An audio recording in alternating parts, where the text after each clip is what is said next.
I came home buzzing with excitement after the reading of my grandmother's will. Big Mama Josephine had just left me $10 million and a sprawling estate in Aspen. I could not wait to tell my husband Marcus that our financial worries were finally over. But when I pulled into our driveway, my husband and my mother-in-law were waiting on the porch with my packed bags and divorce papers. Marcus threw the papers at my feet. "Sign them. The house is sold. You are homeless now." Beatrice smirked. "Go back to the ghetto."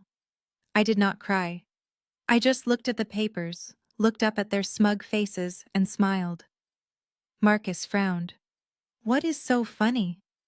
"Actually, the house you just sold belongs to." Before I continue this story, let me know where you are watching from in the comments below. Hit that like button and subscribe if you have ever had to stand up to toxic family members who severely underestimated your worth. My name is Nia. I am 32 years old and I work as a public relations crisis manager. My entire career is built on cleaning up other people, us massive disasters, spinning terrible situations into victories, and outsmarting the most ruthless people in the corporate world. I am paid to stay calm when everything is burning to the ground. But the one crisis I had been failing to manage was my own marriage. I had spent the last 5 years trying to prove my worth to Marcus, and more importantly to his mother Beatrice. Beatrice was a woman completely obsessed with respectability politics. To her, image was everything. She prided herself on being part of the Buckhead elite, attending the right charity galas, knowing the right local politicians, and looking down her nose at anyone who did not have a trust fund or a prestigious family pedigree. She never missed an opportunity to remind me that I came from a working-class neighborhood, raised by a single mother and a tough, loving grandmother. She viewed my presence in her family as a stain on their pristine reputation, a constant reminder that her precious son had settled for someone she deemed socially unfit. But Beatrice did not know Big Mama Josephine. Nobody in their circle really did. My grandmother worked as a housekeeper back in the 1970s, but she was incredibly sharp. She saved every penny, listened to the wealthy folks she worked for, and quietly bought up land in Colorado long before it became a playground for billionaires. When Big Mama passed away, I thought I was just going to a routine lawyer-us office to collect a few sentimental family heirlooms. Instead, I walked out as a multimillionaire. The drive back to my house felt like a dream. I was clutching the steering wheel, tears of joy and disbelief welling in my eyes. Marcus and I had been struggling lately. Or rather, Marcus had been struggling. He liked to play the big shot investor, always wearing custom-tailored suits and driving leased luxury cars to impress his friends and his arrogant brother-in-law, Chad. I thought this inheritance would finally ease the heavy tension in our home. I thought we could pay off the secret debts I knew he was hiding. I thought we could finally start over. I turned my car onto our manicured street, my mind racing with plans. But as I pulled into our wide paved driveway, my heart dropped into my stomach. There, sitting haphazardly on the front porch steps, were my 3 suitcases. Not just any bags, but the designer luggage set Marcus had bought me for our anniversary, now stuffed to the brim with my clothes carelessly spilling out of the zippers. I parked the car and slowly stepped out. The heavy, humid Atlanta air suddenly felt suffocating. Standing at the top of the stairs, looking down at me like I was a stray dog that had wandered onto their property, were Marcus and Beatrice. Beatrice was wearing one of her signature silk blouses, a strand of pearls resting perfectly against her collarbone. Her arms were crossed, and a look of pure, unadulterated triumph stretched across her face. Marcus stood beside her, his jaw set tight. He was trying to look imposing, but to me he mostly just looked like a little boy, hiding behind his mother-used skirt. I walked up the pathway, my eyes darting from my scattered belongings to my husband. My mind instantly shifted from loving wife into crisis management mode. I read their body language. The crossed arms, the elevated physical position on the stairs, the bags acting as a physical barricade. This was an ambush. "Marcus," I said, my voice remarkably steady despite the pounding in my chest. "What is going on? Why are my bags outside?" Marcus did not even have the decency to look me in the eye. He reached into his tailored jacket pocket, pulled out a thick stack of stapled papers, and tossed them down the stairs. They landed right next to my shoes. "Divorce papers," he said coldly. "Sign them. I am done." I stared at the papers, then back at the man I had vowed to spend my life with. "Done?" I asked quietly. "Just like that. You pack my bags while I am at my grandmother Uswell reading." Beatrice let out a sharp, theatrical sigh. "Oh, please, Nia. Let us not drag this out with your usual working-class dramatics." Marcus has finally woken up and realized he deserves a woman of his own caliber. Someone who understands our world. Not someone who smells like a discount department store. "We have tolerated your presence long enough." I ignored her completely, keeping my focus entirely on Marcus. "You want a divorce? Fine, but this is my house too. I am going inside to get the rest of my things properly." I reached down to grab one of my bags, but Marcus stepped forward, aggressively blocking the doorway. "No, it is not," he stated, a cruel smirk, finally breaking through his stoic expression. "You do not live here anymore. I sold the house this morning.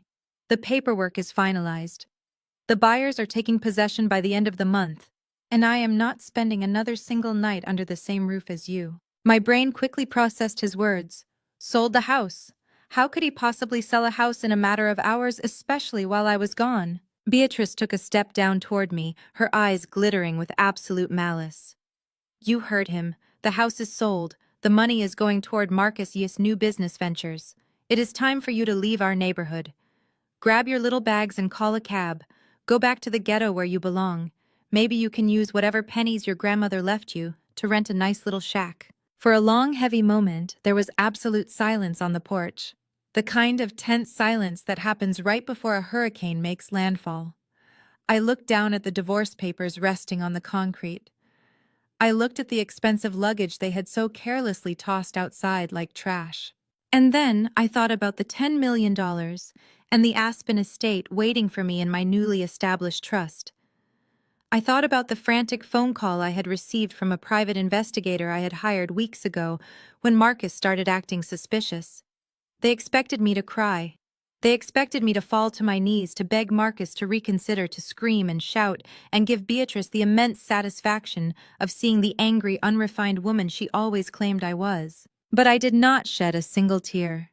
Instead, a slow, genuine smile spread across my face. I let out a soft chuckle. The chuckle grew into a laugh, rich and loud, echoing across their perfectly manicured lawn. Beatrice's triumphant smirk instantly faltered. She took a step back, exchanging a confused, slightly panicked look with Marcus. My reaction was not in their script. "What is so funny?" Marcus demanded, his voice suddenly losing its confident edge. "Have you lost your mind?" I stopped laughing, but the smile remained sharp and dangerous. I slowly bent down, picked up the divorce papers, and dusted them off. "Oh, I will gladly sign these, Marcus. In fact, you just did me the biggest favor of my entire life. But there is one tiny little problem with your brilliant master plan." Marcus frowned, his brow furrowing in confusion. "What problem?" I looked him dead in the eye, dropping my voice to a cold whisper that cut through the humid air like a blade. "You sold the house. Interesting. Because the house you just sold does not belong to you, Marcus." Marcus let out a harsh, barking laugh that echoed off the brick facade of the home we had shared. He took a step forward, his chest puffed out in that aggressive posture he always used to intimidate me. "You are completely delusional, Nia. I have the power of attorney. You signed it last year during our tax filings. I literally have the executed contract from Crescent Holdings right here." He slapped the thick folder against his palm. $2.5 million. Cash. The title company cleared it. The lawyers approved it. You do not own a single brick of this property anymore. Beatrice chimed in, her voice dripping with that familiar, sickeningly sweet condescension she reserved exclusively for me. "Oh, Marcus, do not be too hard on her. People from her background simply do not understand complex real estate transactions. They are used to renting month to month. Let the poor girl gather her cheap clothes and leave before I call the neighborhood security. She cannot help that she lacks the pedigree required to understand elite financial matters." The camera slowly tracks around me in a smooth, continuous circle, capturing the absolute stillness of my posture against their frantic arrogance. I did not raise my voice. I did not need to. I reached into my designer blazer, pulling out my phone. The screen was already glowing with the official state registry documents. You really should read the fine print before you try to steal from a woman who cleans up corporate messes for a living, I said quietly, holding the screen up so the bright backlight illuminated Marcus' face in the humid evening air. Big Mama Josephine did not just leave me a house. She left it in the Josephine Trust. An irrevocable trust. Your little fraudulent power of attorney means absolutely nothing because I do not personally own the house. The trust does, and I am the sole trustee. Marcus squinted at the screen, his jaw tightening as the legal jargon began to register. But I was not finished. The camera pushes in slowly on my face, isolating my expression from the manicured lawn behind me. And as for Crescent Holdings, I continued taking a deliberate step closer to him, forcing him to step back.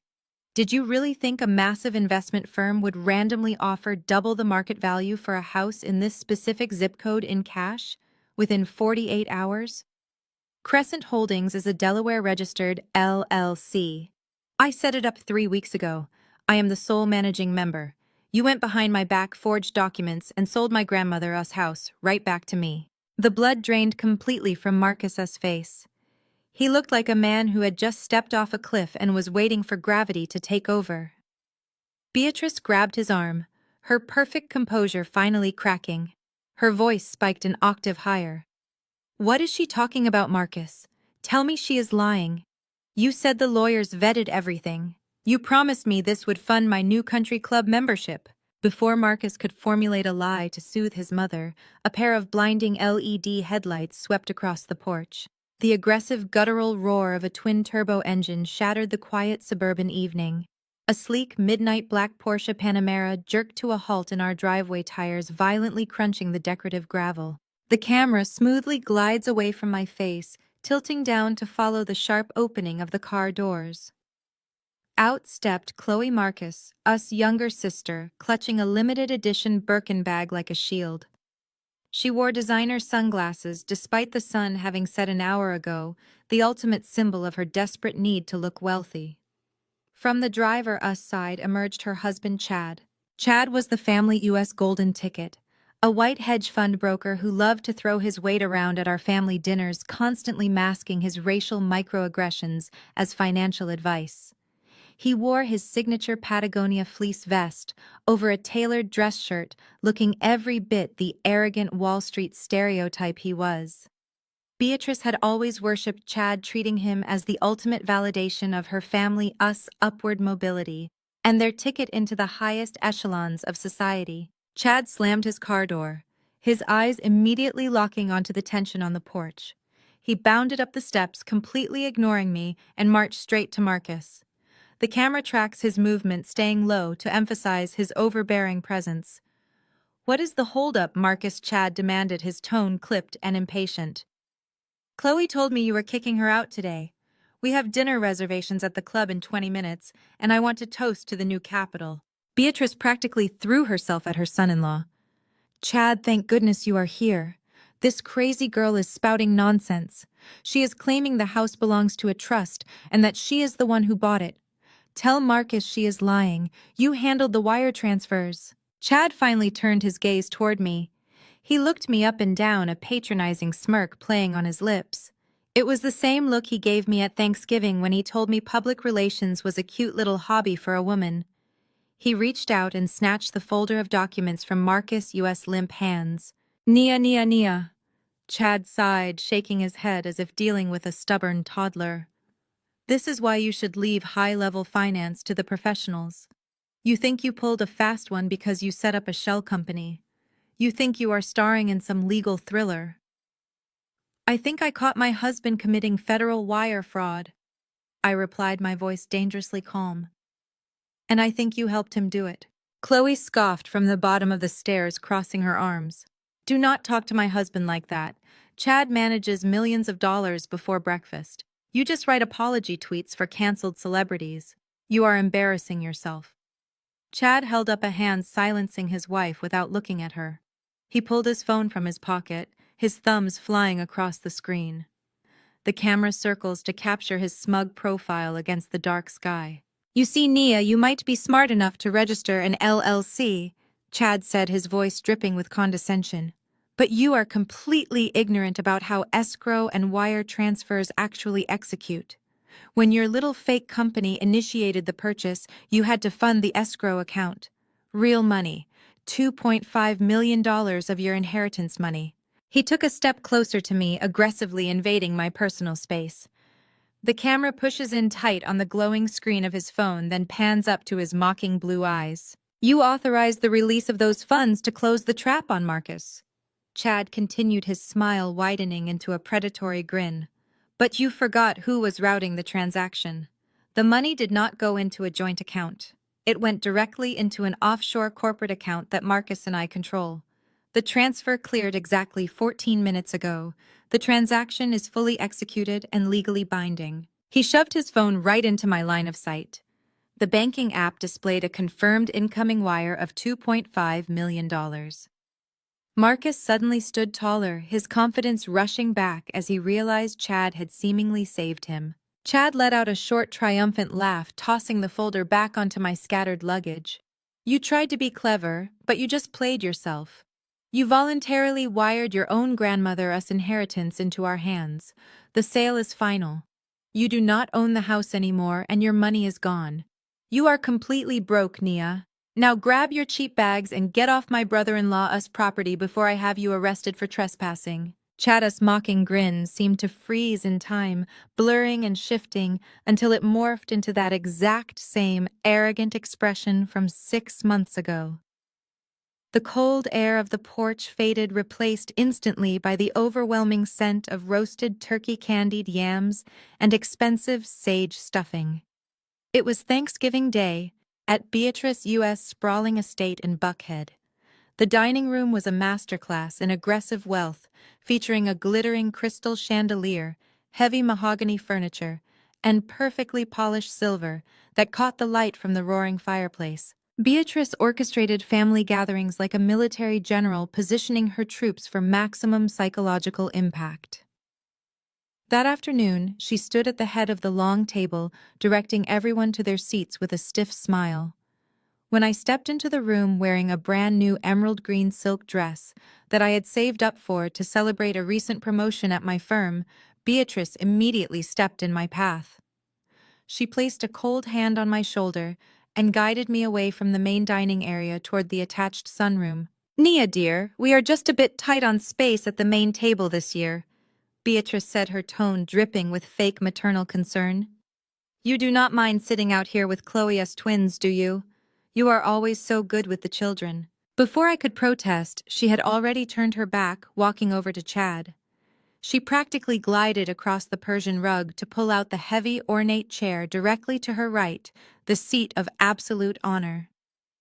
Chad sank into the chair with a satisfied sigh, adjusting the cuffs of his tailored shirt. Beatrice patted his shoulder affectionately, announcing to the entire room that Chad was the family U.S. absolute financial savior. She went on a 10-minute monologue about how his brilliant hedge fund strategies were elevating the family portfolio, ensuring their legacy for generations to come. I sat in the sunroom, wedged between two screaming toddlers, sticky fingers grabbing at the hem of my dress. I could see the main table through the glass French doors. I watched them pass the wine, laugh at Chad, us mediocre jokes, and toast to their own perceived greatness.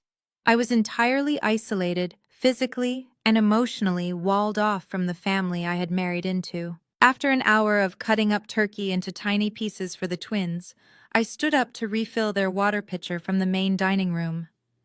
I smoothed down my green silk dress, taking a deep breath to steady my nerves before walking through the glass doors. The adults were in the middle of a loud conversation about a new country club membership. Beatrice was holding a massive crystal goblet filled to the brim with a dark, heavy Cabernet. As I walked past her chair to reach the buffet table, Beatrice suddenly stood up, spinning around with violent abruptness. She did not even try to make it look like an accident.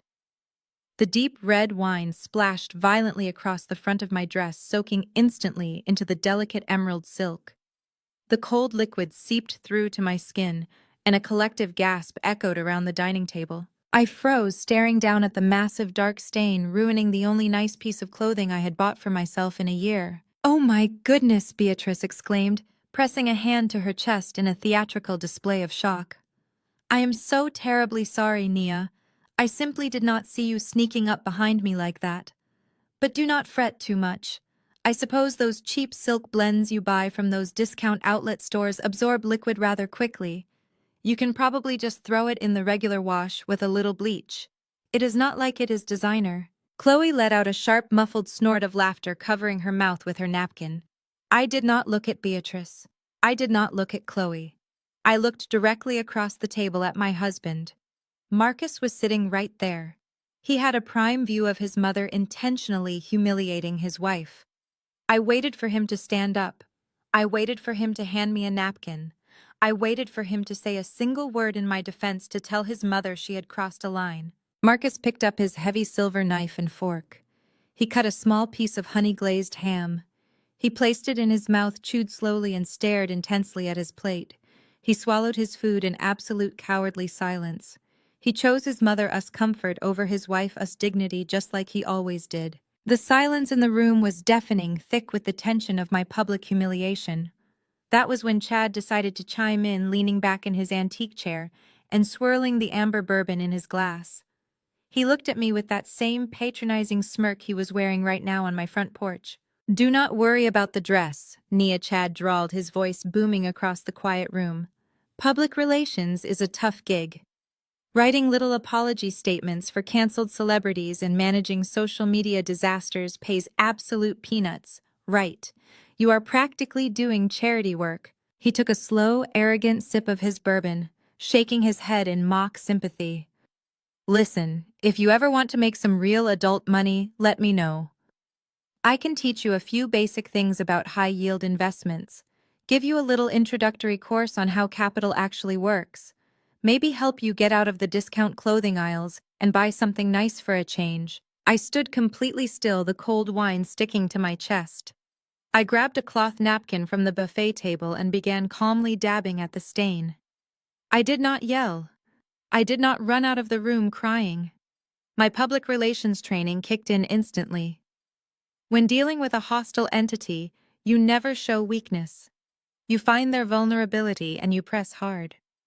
I tossed the stained napkin onto the silver tray and met Chad's mocking blue eyes. "I genuinely appreciate the offer, Chad," I said, my voice perfectly smooth and carrying clearly across the room. "But I prefer keeping my assets liquid, transparent, and legally compliant. I would absolutely hate to get tangled up in highly leveraged collateralized debt obligations, especially now that the Securities and Exchange Commission is aggressively cracking down on synthetic crypto derivatives that lack underlying utility and deliberately obscure investor risk." The color drained from Chad's face so fast he looked physically ill. He choked on his bourbon, coughing violently into his hand. The smug superiority vanished from his eyes, replaced by a sharp, sudden panic. He stared at me, realizing in a fraction of a second that I was not the ignorant working-class girl he thought I was. He realized I knew exactly what kind of unregulated, high-risk financial garbage his firm was secretly peddling. The dining room fell into a dead silence, broken only by the sound of Chad hacking violently into his linen napkin. His face had turned the color of an overripe plum. Beatrice rushed to his side, patting his back with frantic, desperate hands, while glaring at me as if I had just physically assaulted her favorite child. Chad slammed his crystal glass down so hard the bourbon sloshed over the rim and stained the pristine white tablecloth. He glared at me, his chest heaving. He did not have a smart comeback. He did not have a condescending financial metaphor to put me back in my place. He simply shoved his heavy mahogany chair back with a screech that echoed off the high ceilings and stormed out of the dining room. Marcus scrambled to his feet, practically knocking over his own wineglass. He threw his napkin onto his plate and rushed out after his brother-in-law, completely abandoning me in a room full of staring, hostile relatives. I stood there, the sticky wine drying on my ruined dress, feeling a strange sense of absolute clarity. I excused myself, politely ignoring Beatrice's furious muttering, and walked out into the wide, dimly lit hallway. I was heading towards the guest bathroom to clean myself up when I heard the voices. They were coming from Beatrice's private oak-paneled study at the end of the corridor. The heavy wooden doors were left open just a crack, spilling a thin sliver of yellow light across the marble floor. I stopped walking. I pressed my back against the cool, patterned wallpaper, slipping into the shadows just outside the doorframe. My crisis management instincts took over. Information was power, and right now the two men who held the keys to my marital misery were panicking. Chada's voice was a vicious, restrained hiss. "You need to get your wife under control, Marcus. She is running her mouth at the dinner table talking about the SEC and crypto regulations. Do you have any idea how dangerous that is right now? If she starts digging into where our capital is moving, we are both going to end up in a federal penitentiary." I heard the sound of pacing footsteps followed by Marcus Ewes' voice. It was not the arrogant, demanding tone he used with me. It was high-pitched, thin, and trembling with absolute panic. He was groveling. "I am sorry, Chad. I do not know why she said that. She is just trying to sound smart. I promise she does not know anything. Just please give me a little more time. I can fix this. I just need a few more weeks to get the capital together." Chad let out a harsh, humorless laugh. "Time. You do not have time, Marcus. The crypto market just took a massive dive, and your little leveraged positions got completely liquidated. You owe me $800,000. Cash. My partners are asking questions about the missing funds. I covered for you because you are family, but I am not going down for your stupid gambling addiction. I want my money." I stood frozen in the dark hallway. $800,000. My husband, the man who constantly berated my career and scrutinized my grocery bills, had gambled away nearly $1 million on unregulated digital currency. He was not a sophisticated investor. He was an addict in a custom suit, and Chad was his enabler. "I do not have $800,000 in cash," Chad Marcus pleaded, his voice cracking. "You know my accounts are tied up. Beatrice cannot liquidate her trust without penalty. Please, man, you have to give me an extension. I am not a bank, Marcus. I am your lifeline, and I am cutting you off," Chad snapped. The sharp sound of a fist slamming against a wooden desk echoed through the study. "You want to pay me back. You sell that house you are living in." "But the house is not in my name," Marcus argued, his panic rising. "Nia inherited it from her grandmother. It is tied to some trust." "I do not care if it is tied to the King of England," Chad growled. "You are her husband. You have access to her documents. You get a power of attorney drawn up. You tell her it is for a joint tax filing or a property insurance update. You slide the document right into the middle of a stack of boring paperwork, and you make sure she signs it. Once you have that power of attorney, you execute a quick sale to a cash buyer. You pay me my $800,000, and you keep the rest to float your failing portfolio." Marcus hesitated. "If she finds out, she will destroy me. She knows people in the media." "She is a public relations girl," Chad said, dripping with disgust. "She is not a lawyer. She is not a financial auditor. By the time she realizes the house is sold, the money will be offshore and there will be nothing she can do. You either get me my money by the end of the month, Marcus, or I am going to the authorities and telling them you embezzled the funds from my firm. You will be in a federal cell before Christmas." The silence that followed was heavy, suffocating, and deeply revealing. I waited for Marcus to defend me. I waited for him to say he would never steal from his wife, to say he would find another way to pay his debts. "Okay," Marcus finally whispered. "Okay. I will get the papers drawn up. I will get her to sign them." I did not gasp. I did not storm into the room and flip the desk. I did not scream at my husband for plotting to steal my inheritance to cover his massive gambling debts. I simply stepped back further into the shadows. The anger that should have burned hot and reckless inside my chest completely crystallized into something ice-cold and incredibly sharp. They thought I was just a naive girl from the wrong side of the tracks. They thought my career was a cute hobby. They thought they could use my signature to rob me blind and leave me homeless, while they sipped premium bourbon and laughed at my expense. I turned around and walked silently back down the hallway, leaving them to their desperate, pathetic plotting. They had no idea who they were dealing with. They had no idea that a crisis manager does not just react to a fire. She redirects the flames right back at the arsonist. The very next morning, the sun was barely rising over the Atlanta skyline. I sat at the glass desk in my home office, a fresh cup of black coffee steaming next to my laptop. The house was dead quiet. Marcus was still sleeping off his Thanksgiving hangover, completely unaware that the countdown to his absolute destruction had just begun. I picked up my cell phone and dialed a private number I kept for extreme corporate emergencies.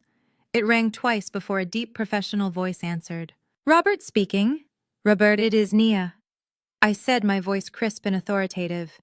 "I need you to draft documents for a Delaware limited liability company immediately. Yes, a complete shell company with maximum privacy protections. Expedite the filing." There was a brief pause on the other end of the line. "Everything all right, Nia? What are we acquiring?" I took a slow sip of my dark coffee, watching the morning light catch the expensive wedding ring on my left hand. "Everything is perfect, Robert," I replied, a cold smile touching my lips. "It is just time for me to buy a house." The memory of that morning in my home office fades away, leaving me standing right back in the humid night air of Atlanta. The camera smoothly pulls back from my face, establishing a steady, continuous orbit around the tense standoff on the front porch.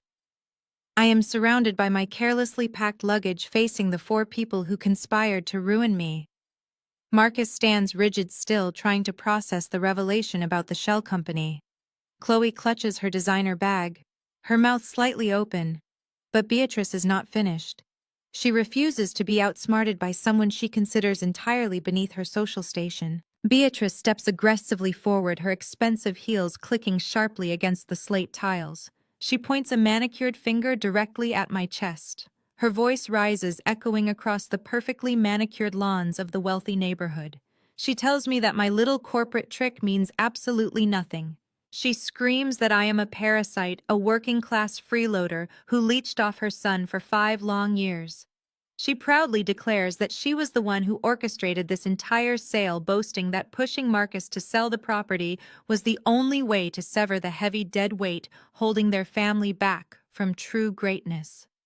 She tells me I will never belong in Buckhead, that I lack the pedigree, the breeding, and the grace required to exist in their elite circles.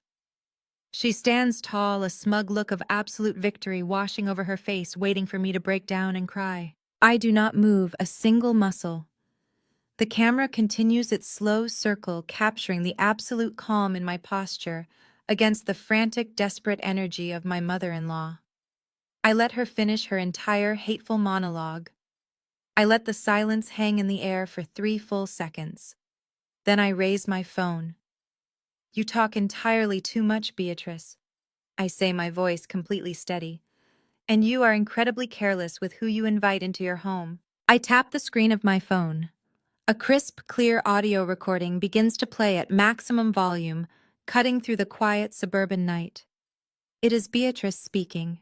Her voice is unmistakable, recorded just 48 hours ago in the very sunroom where she once intentionally ruined my silk dress. The audio captures her speaking to Marcus, complaining about the exorbitant cost of loyalty. The recording is devastatingly clear. Beatrice explicitly details how she drove to a less reputable side of town, withdrew $10,000 in unbanded cash, and handed it directly to a corrupt notary public named Harold. She laughs on the recording, mocking how incredibly easy it was for Harold to forge my signature on the power of attorney documents.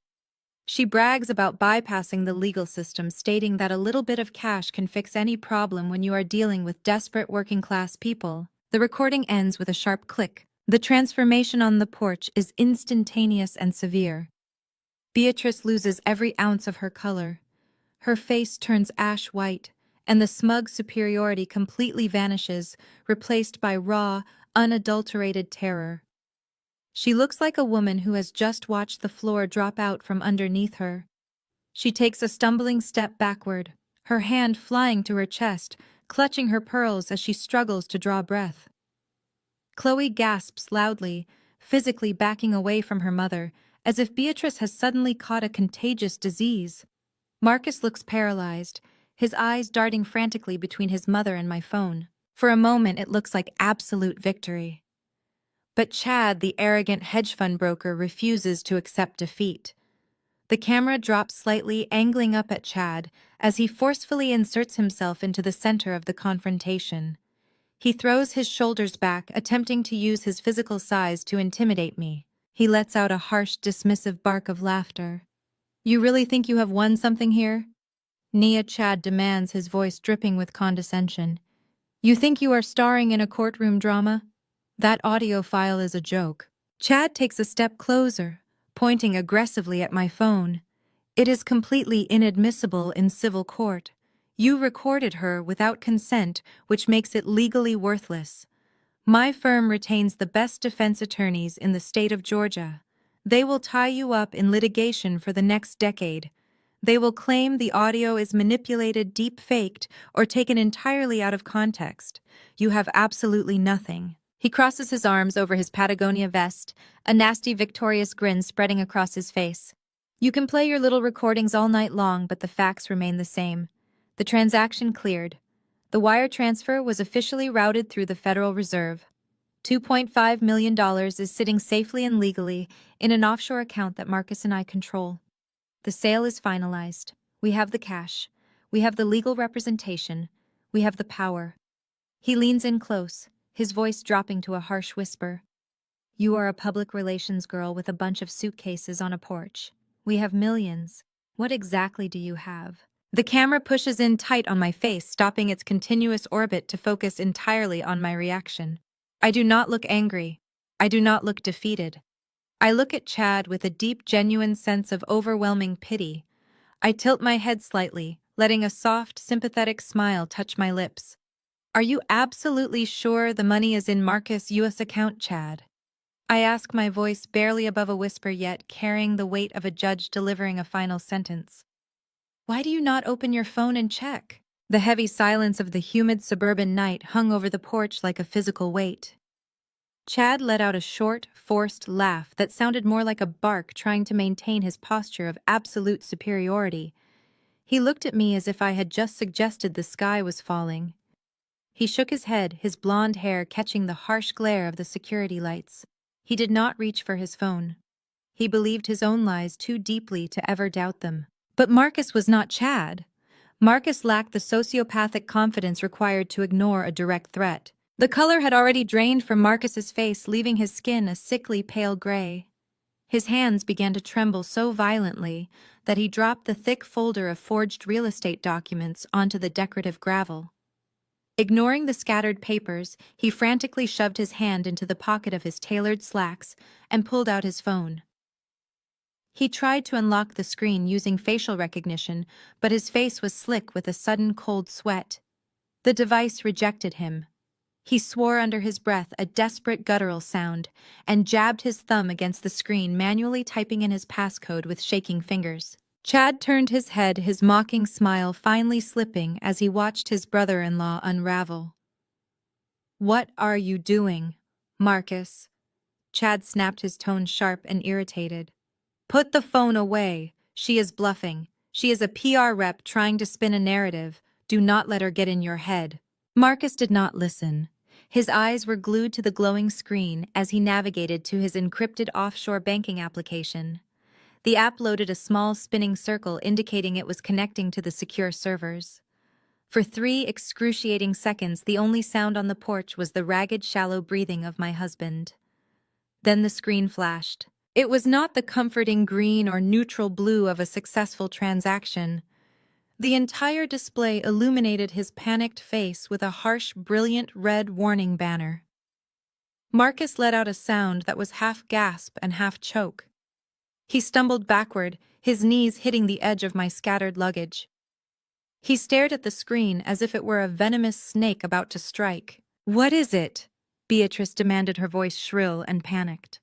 Her earlier bravado was completely gone, replaced by the frantic desperation of a woman watching her financial safety net evaporate.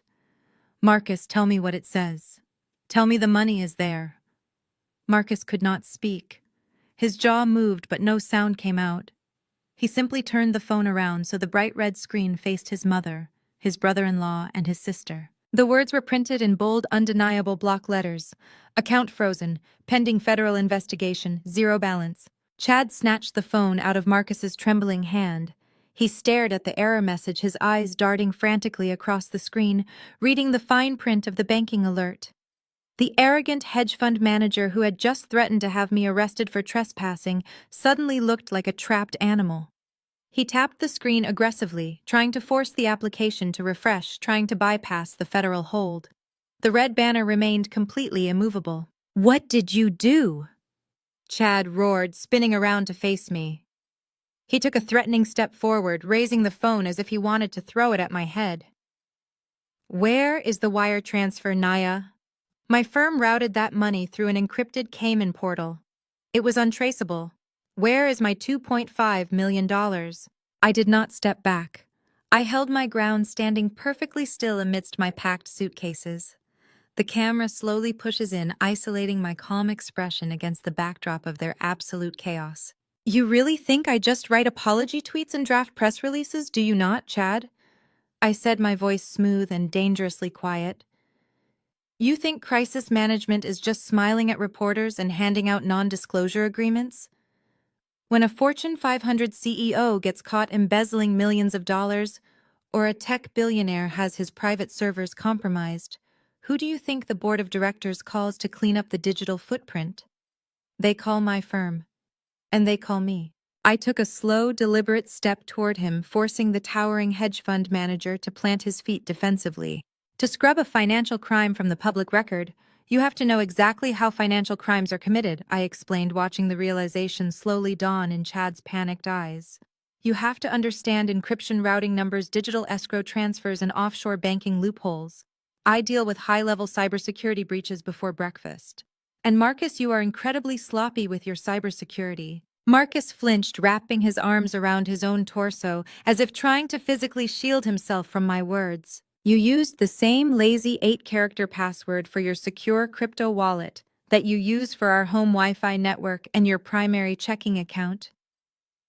I continued, my gaze shifting to my husband. "When you started spending hours locked in your home office whispering on the phone with Chad, I did not just listen at the door. I logged into our router. I mirrored your laptop. I watched every single keystroke, every panicked email, and every desperate attempt to forge Big Mama Josephine's trust documents." Beatrice let out a high-pitched wail, pressing her hands over her face. Chloe stood frozen beside her husband, her designer sunglasses slipping down the bridge of her nose, her mouth opening and closing silently. "You hacked his computer!" Chad accused, his voice trembling with a mixture of rage and fear. "That is illegal. That is a federal offense." "I intercepted a fraudulent wire transfer involving my own stolen property," I corrected him sharply. "I call it proactive asset protection." When Marcus finalized the sale of my house to the Delaware LLC I set up, he was incredibly eager to initiate the escrow payout. He filled out the wire transfer instructions on a digital PDF, routing the $2.5 million straight to your offshore account, Chad. But before he hit send, I simply intercepted the document on our local network. I reached into my blazer pocket and pulled out a single folded sheet of paper. I opened it and held it up to the porch light. It was a printed copy of the final executed wire transfer receipt from the title company. I altered the destination account numbers on the PDF before it ever reached the escrow officer. I explained, watching Chad's eyes lock onto the document. The title company did exactly what they were supposed to do. They verified the sale cleared the funds and wired $2.5 million in cash. They just did not wire it to the Cayman Islands. Chad lunged forward, grabbing the paper from my hand. He scanned the destination routing numbers, his lips moving silently as he read the recipient information. His face went from pale to completely translucent. The paper shook violently in his grip. Chloe grabbed his arm, her perfectly manicured nails digging into his Patagonia vest. "Chad," she pleaded, her voice tight with panic. "Chad, what does it say? Where did she send the money? Tell me we are not broke. Tell me you can get it back." Chad could not answer her. He was staring at the receipt, hyperventilating. I turned my attention directly to him, a smile of absolute pity forming on my face. You see, Chad, when my crisis management firm was auditing a rival hedge fund last year, I saw how easy it was for brokers to hide massive catastrophic losses using crypto derivatives. So when Marcus started acting erratic, I did a quiet background check on your firm. It turns out you are not a financial genius at all. You are a fraud. Your fund has been bleeding cash for 3 straight years, and you have been hiding those losses through an illegal network of offshore tax shelters. Chad dropped the paper. It fluttered to the porch landing softly next to Marcus's expensive leather shoes. I made sure that escrow wire transfer went exactly where it belonged, I said, raising my voice so it echoed clearly in the quiet night air. That $2.5 million was paid directly to the massive federal tax evasion debt that your hedge fund has been hiding from the government for the past 3 years. Thank you, Marcus, for paying off your brother-in-law's federal tax debt. The silence following my final words did not just settle over the porch. It slammed down like a physical weight, crushing the air out of their lungs. Chad stared at the printed receipt, resting on the decorative gravel, as if it were a live hand grenade. The gears in his head were visibly grinding as the catastrophic reality of my actions fully took hold. A sudden anonymous payment of $2.5 million to a delinquent federal tax account was not a quiet resolution. It was a massive, glaring red flag. It was a blaring siren alerting the government to a massive hoard of undocumented cash. Chad let out a guttural sound that was completely devoid of his usual polished arrogance. It was the raw, panicked noise of a cornered predator realizing the trap had just snapped shut. He lunged forward, closing the distance between him and Marcus in a single violent stride. He grabbed Marcus by the collar of his custom-tailored shirt, twisting the expensive fabric so tightly that the top 2 buttons popped off and pinged sharply against the brick facade of the house. "What the hell did you do?" Chad roared, his face mere inches from Marcus. His terrified eyes. The veins in Chad's neck bulged against his skin, his perfect Wall Street composure entirely evaporated. "You stupid, incompetent liability. Do you have any idea what you just triggered? If the IRS sniffs this money, if they trace this sudden massive deposit back to my firm, I will be investigated by the FBI. They will freeze every single asset I manage. They will audit every ledger. You just handed the federal government the exact map they need to dismantle my entire fund." Marcus choked, gagging as Chad twisted the collar tighter, cutting off his air supply. He clawed weakly at Chad's thick wrists, his polished loafers slipping frantically against the decorative gravel. "I did not know." Chad Marcus gasped, his voice a pathetic, high-pitched wheeze. "I swear I did not know she was watching the network. She tricked me. Naya set me up."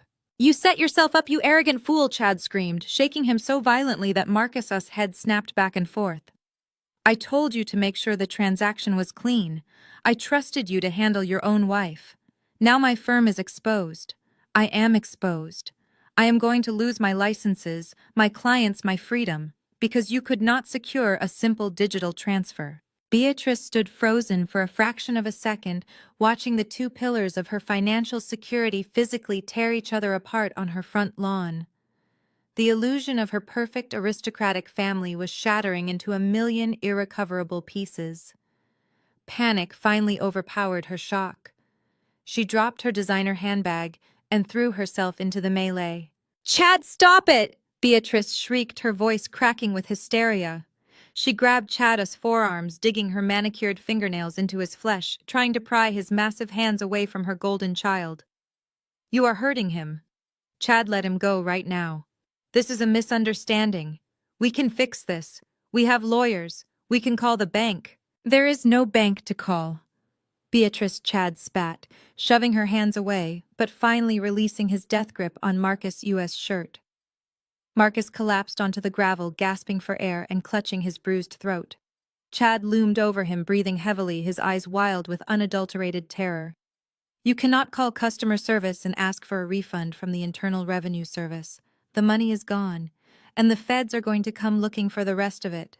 Beatrice looked down at her son, coughing on the ground, and then looked up at her son-in-law, who was currently pacing the driveway like a madman, running his hands through his perfectly styled hair. She realized in that instant that Chad was no longer their golden ticket. He was a sinking ship, and he was about to drag their entire family down to the bottom of the ocean with him. Beatrice needed a scapegoat. She needed someone to absorb the blame, someone to sacrifice, so she could maintain her own delusion of innocence. She spun around, her eyes locking onto her daughter. Chloe was backed up against the side of the black Porsche Panamera, trembling visibly, her arms wrapped tightly around her limited edition Birkin bag, as if it could somehow protect her from the implosion of her life. Beatrice marched toward her daughter, her expression twisting into a mask of vicious accusation. "This is your fault!" Beatrice screamed, pointing a shaking finger directly at Chloe's face. Chloe flinched, pressing her back harder against the cold metal of the car. "Mom, what are you talking about? I did not do anything." "Do not lie to me!" Beatrice shrieked, closing the distance until she was standing toe-to-toe with her own daughter. "You are the one who brought this upon us. You were the one complaining that Chad's firm needed an immediate cash injection to cover the quarter. You urged your brother to sell the house to get money to invest in your husband.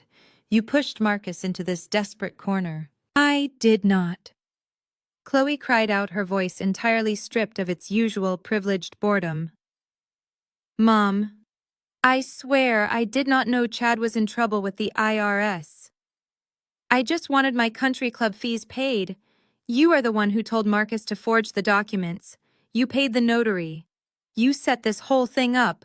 I was protecting this family use legacy," Beatrice roared, completely ignoring her own blatant hypocrisy. "I was trying to secure our future. But you manipulated your brother because you are too weak to manage your own husband's financial failures. You sacrificed Marcus's marriage just to keep up your pathetic facade of extreme wealth. You ruined us, Chloe." The camera slowly pans back to me standing quietly by my luggage. I did not intervene. I did not gloat or shout or throw insults. I did not have to. I simply stood back in the shadows, allowing the cold, hard light of reality to finally expose the deep, rotting core of the family I had spent 5 years trying to please. I watched them cannibalize each other with the clinical detachment of a scientist observing a chemical reaction. When you strip away the designer clothes, the imported cars, and the massive trust funds, they were nothing but desperate, selfish cowards entirely willing to devour their own flesh and blood to save themselves. Chloe's perfectly applied makeup was completely ruined, black streaks of expensive mascara running down her flushed cheeks. She looked back and forth between her furious mother, her terrified husband, and her brother, who was still kneeling on the gravel trying to catch his breath. The realization hit Chloe that she was being positioned to take the fall for the entire criminal conspiracy. Beatrice was going to throw her to the wolves to save Marcus and protect her own skin. Something inside the spoiled, protected sister finally snapped. "I did not urge him," Chloe screamed at the top of her lungs, her voice echoing violently down the quiet suburban street. She threw her designer bag onto the hood of the Porsche and marched straight past her mother, pointing directly at Marcus's pale, sweating face. "Do not try to put this on me, Mom. I did not make him sell anything. He needed the money to run away with his mistress." The absolute silence that followed Chloe's explosive confession was heavier than the humid Georgia air. The crickets in the manicured hedges seemed to stop chirping. The distant hum of highway traffic vanished. Every single pair of eyes on that porch snapped away from Chloe and locked directly onto Marcus. Marcus stood frozen, his expensive silk tie suddenly looking like a noose around his neck. The blood that had just begun to return to his face vanished once again, leaving him chalky and pale. He opened his mouth, but no sound came out. He looked exactly like a deer caught in the headlights of an oncoming 18-wheeler. Then survival instinct kicked in. He frantically shook his head, holding his hands up in a desperate gesture of innocence. "She is lying," Marcus yelled, his voice cracking halfway through the sentence. He pointed a shaking finger at his sister. "You are out of your mind, Chloe. You are just trying to take the heat off yourself because your husband is a federal criminal. Mom, tell her she is crazy." "Nia, honey, you know I would never do something like that. I love you. We are building a life together." It was pathetic. It was the desperate flailing of a man who had relied on his family's wealth and his own mediocre charm to completely avoid accountability for his entire adult life. He actually thought he could manipulate his way out of this with a few hollow words of affection. I did not raise my voice. I did not need to. I slowly reached down into the large leather tote bag sitting on top of my largest suitcase. My hand brushed past my laptop and my makeup bag, finding the thick, heavy manila envelope I had placed there early this morning. I pulled it out, the rigid cardboard feeling solid and satisfying in my grip. "You should really stop talking, Marcus," I said, my tone perfectly flat and devoid of any emotion. "Every time you open your mouth, you just dig the hole a little deeper." I did not hand the envelope to my husband. I did not hand it to Beatrice. I turned my body slightly and whipped the envelope directly at Chad's chest. The heavy package hit his Patagonia vest with a solid thud and split open.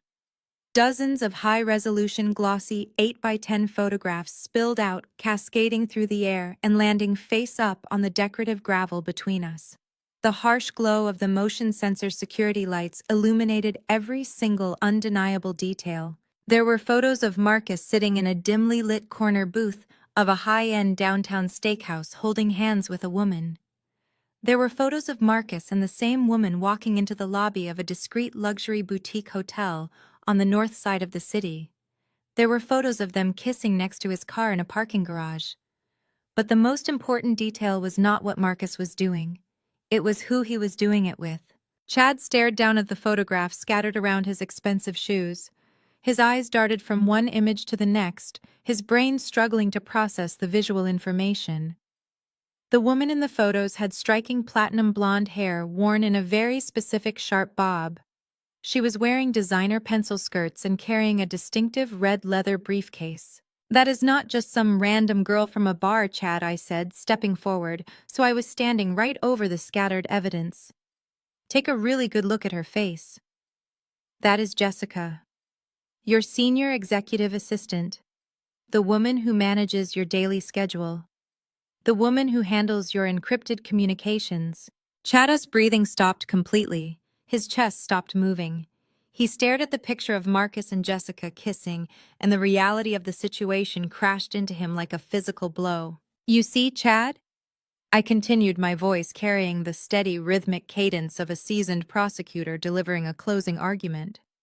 "Marcus is not smart enough to execute a complex offshore wire fraud by himself. He barely understands how to manage his own checking account. He needed an inside man, or rather an inside woman.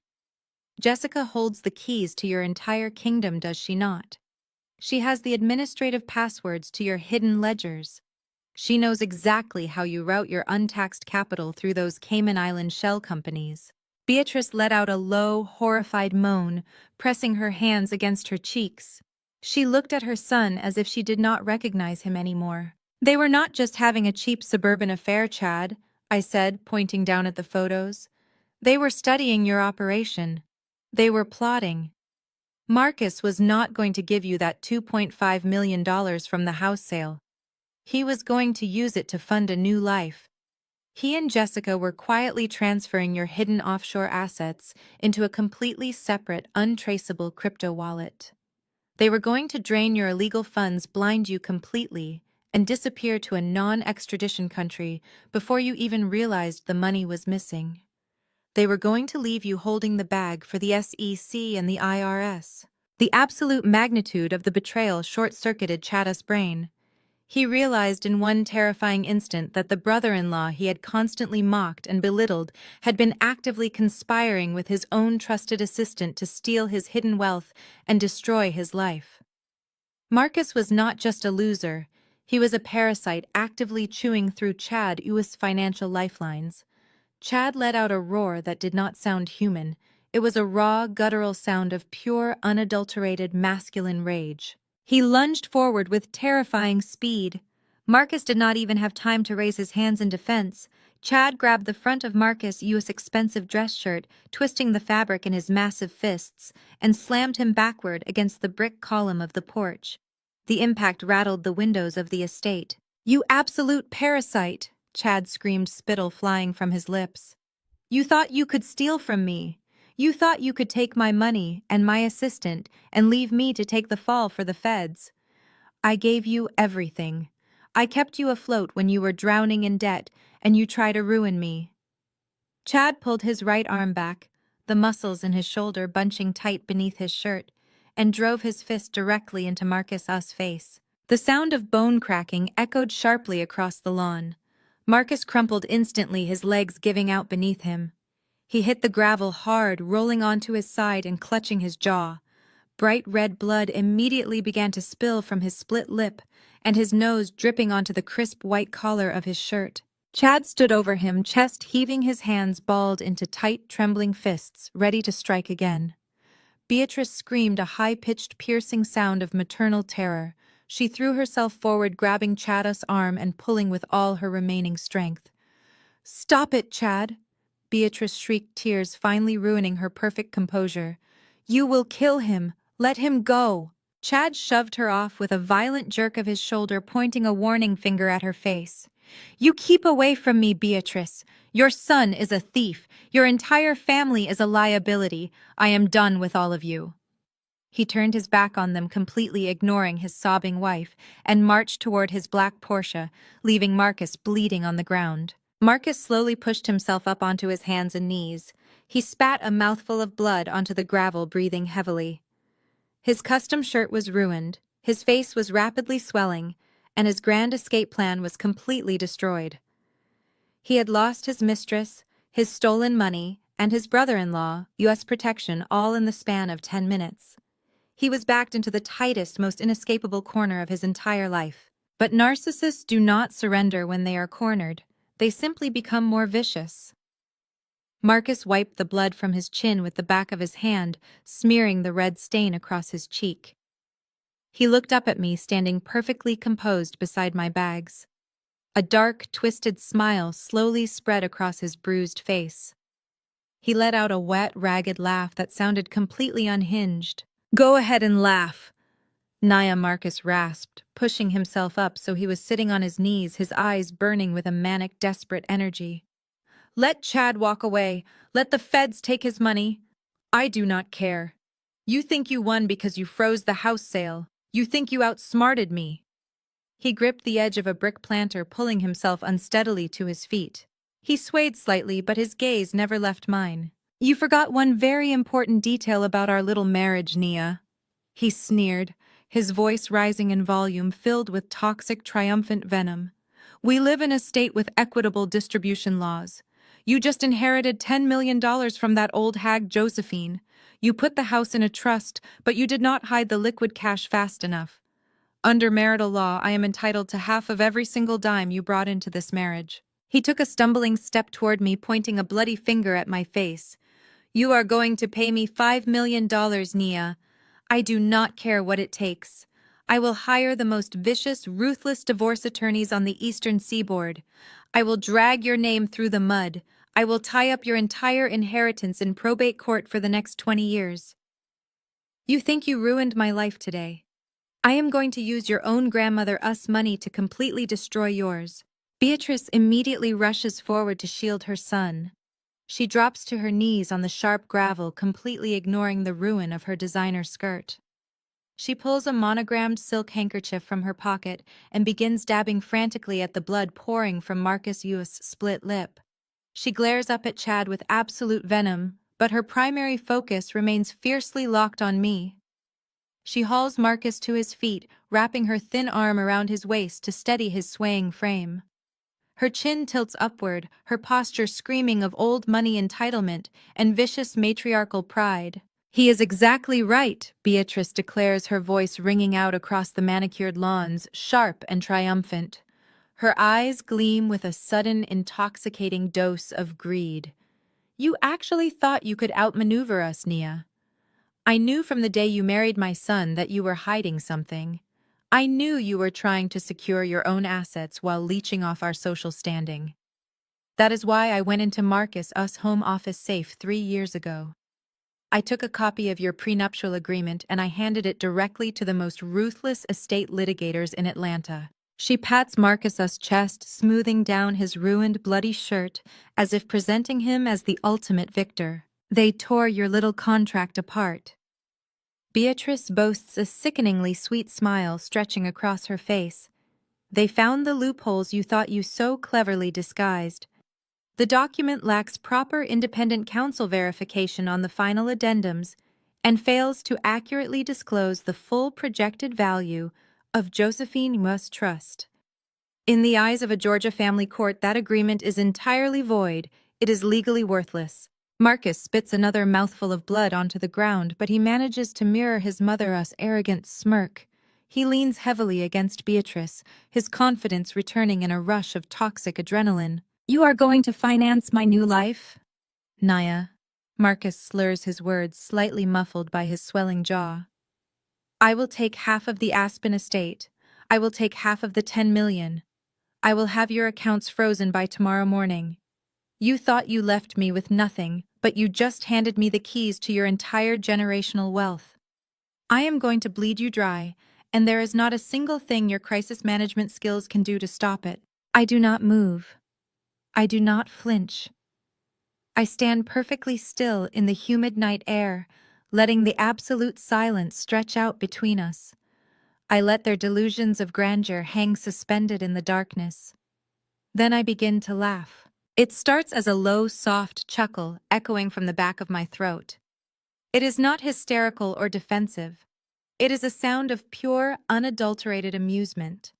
The laugh grows louder, echoing against the brick pillars of the sprawling suburban house, cutting through the tension like a newly sharpened blade. The camera slowly pushes in, leaving the chaotic background of the porch and focusing entirely on my face. My expression is sharp, cold, and utterly merciless. The triumphant smiles on Beatrice and Marcus's faces instantly falter. The deep-seated paranoia that defines their existence flares to life. They recognize the sound of someone who holds an unbeatable hand. "You really are a remarkable piece of work, Beatrice," I say, my voice steady and smooth. "You spent thousands of dollars paying elite lawyers to review a stolen document. But you made one catastrophic error. The document you stole from Marcus's safe was a draft. It was a preliminary mock-up printed 3 weeks before our wedding." Beatrice freezes her hand hovering over Marcus's shoulder. The color drains from her cheeks, leaving her looking haggard and old. I reach into my leather tote bag and pull out a thick, heavy envelope sealed with red wax and stamped with the insignia of my grandfather, U.S. legendary law firm. I break the seal with my thumb and pull out a bound stack of crisp, watermarked legal paper. The official prenuptial agreement, the one actually filed and recorded with the county clerk, is entirely different, I explain, taking a slow, deliberate step toward them. Marcus would know that if he had bothered to read it. But Marcus was severely hungover the morning of the signing. He was desperate to get to a golf game with Chad. He sat in my lawyer U.S. office tapping his foot and simply signed his name exactly where the neon sticky notes told him to sign. He never read a single paragraph of the final draft. Marcus's eyes widen in terror. He tries to take a step forward, but his legs tremble violently.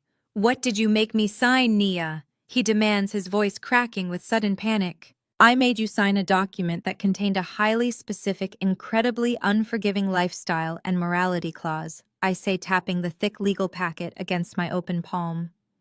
A standard infidelity clause was not quite enough protection for my grandmother U.S. assets. The clause explicitly states that any proven instance of marital misconduct, financial deception, or infidelity completely and permanently negates any claim to spousal support division of premarital assets, and specifically shields any and all future inheritance. I gesture casually down to the glossy photographs still scattered across the gravel. The photos of Marcus holding hands with Chad, U.S. blonde executive assistant. The photos of them slipping into the discreet downtown hotel. With this undeniable, time-stamped photographic proof of your prolonged affair, that equitable distribution law you are banking on evaporates completely, I declare, my voice ringing with finality. You do not get the Aspen house. You do not get a single dime of the $10 million. You get absolutely nothing. And because of the penalty stipulations written into that very same clause, you are now legally responsible for 100% of my attorney fees should you foolishly decide to contest the divorce in court. You are financially neutered, Marcus. I toss the heavy-bound legal document. It hits the gravel with a heavy thud, landing directly on top of the photograph of Marcus and Jessica kissing. With this proof of infidelity, Marcus not only gets zero, But he has to pay all my legal fees, I say, looking down at the ruined man who thought he could destroy me. But wait, the best part is yet to come. Beatrice immediately rushes forward to shield her son. She drops to her knees on the sharp gravel, completely ignoring the ruin of her designer skirt. She pulls a monogrammed silk handkerchief from her pocket and begins dabbing frantically at the blood pouring from Marcus's split lip. She glares up at Chad with absolute venom, but her primary focus remains fiercely locked on me. She hauls Marcus to his feet, wrapping her thin arm around his waist to steady his swaying frame.